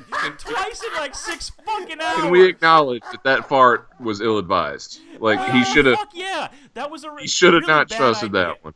Like, after the first fart fails, you might not want to rip the second one. You might want to hold on to that for a minute. Straight chocolate juice, So baby. then he shit all over his jeans on the couch, and had to go up and do more shit laundry, take another shower. All this was within like 5 or 6 hours. Jesus fucking Christ. What's wrong, George? I've tea-stained my drawers. So that's My some shit washing story. machine needs washing. You might want to put a round of bleach in that washing machine when you're done. Yeah, with it. you might want to run that one dry, Double just with it. some bleach A in couple it. times. Just run it dry. Just run it dry, just to get that feces out of there. So yeah, that is the double shit story as told to me. I was not there. I cannot. I'd like to verify hear it in deny person, any of this. Yeah, we got to hear it from him. But We'll get this fuck in here. is He'll the come in and do a story podcast. as told to me. All right. Anyway, let's call it a night. It's fucking Well, late. For those that are listening, apparently you've picked up by now that us three assholes, us three amigos, are going to be the core of this fucking podcast. Yeah. But we've got a few vagabond cocksuckers that are going to come in here and there. In and out. In and out. Not to call Nate a cocksucker. He had a legitimate reason not to be here. Yeah. He's working. No, Charlie is a hipster douchebag. And I love him. Charlie failed. And I'm not talking behind his back. I would say Charlie the to be same more thing of to a his part of face. this, but he cannot push his own self-pride aside. Well, to make no, he had to cook dinner. He had to cook dinner. So hopefully I haven't So eaten did yet. I haven't everybody eaten all else. fucking day. I'm doing a goddamn podcast. hopefully we can get Charlie. I've had my dinner early because I knew I was coming over here later. No, I'm going to have mine late. What you do? And I can deal with it because I'm a man. My goddamn White Castle cheeseburgers from the freezer. It doesn't. I mean, The point is, hopefully, we can pull this Atlanta United piece of shit in to report on the speaking of which, I want to find the video clip of him on the news talking about Atlanta United so we can break his fucking balls about it. I want to fucking tear him apart on this podcast. I want to rip his fucking guts out. Tell him exactly what a hipster faggot he really is. Fucking Oh with man, that. this is good. With that, That's it's Cody. Over. It's over. I fucked it up. My bad. And I'm Brett. It's Y'all over. have It's a good over. night, It's everybody. over. See And ya. if you shit yourself, stop trusting We're your farts. offline. It doesn't even matter. I fucked up. I'll have to edit in. God damn it. Are we out? No, we're good. Hold on. I'm gonna get Brett to say No Tag Podcast. I'm gonna get him to say it in. I'll add it into the shit. Just go ahead and say it. It's Brett. Y'all have a good night. And then Cody, you say I'm part with the No Tag Podcast on your shit, and I'll add it in.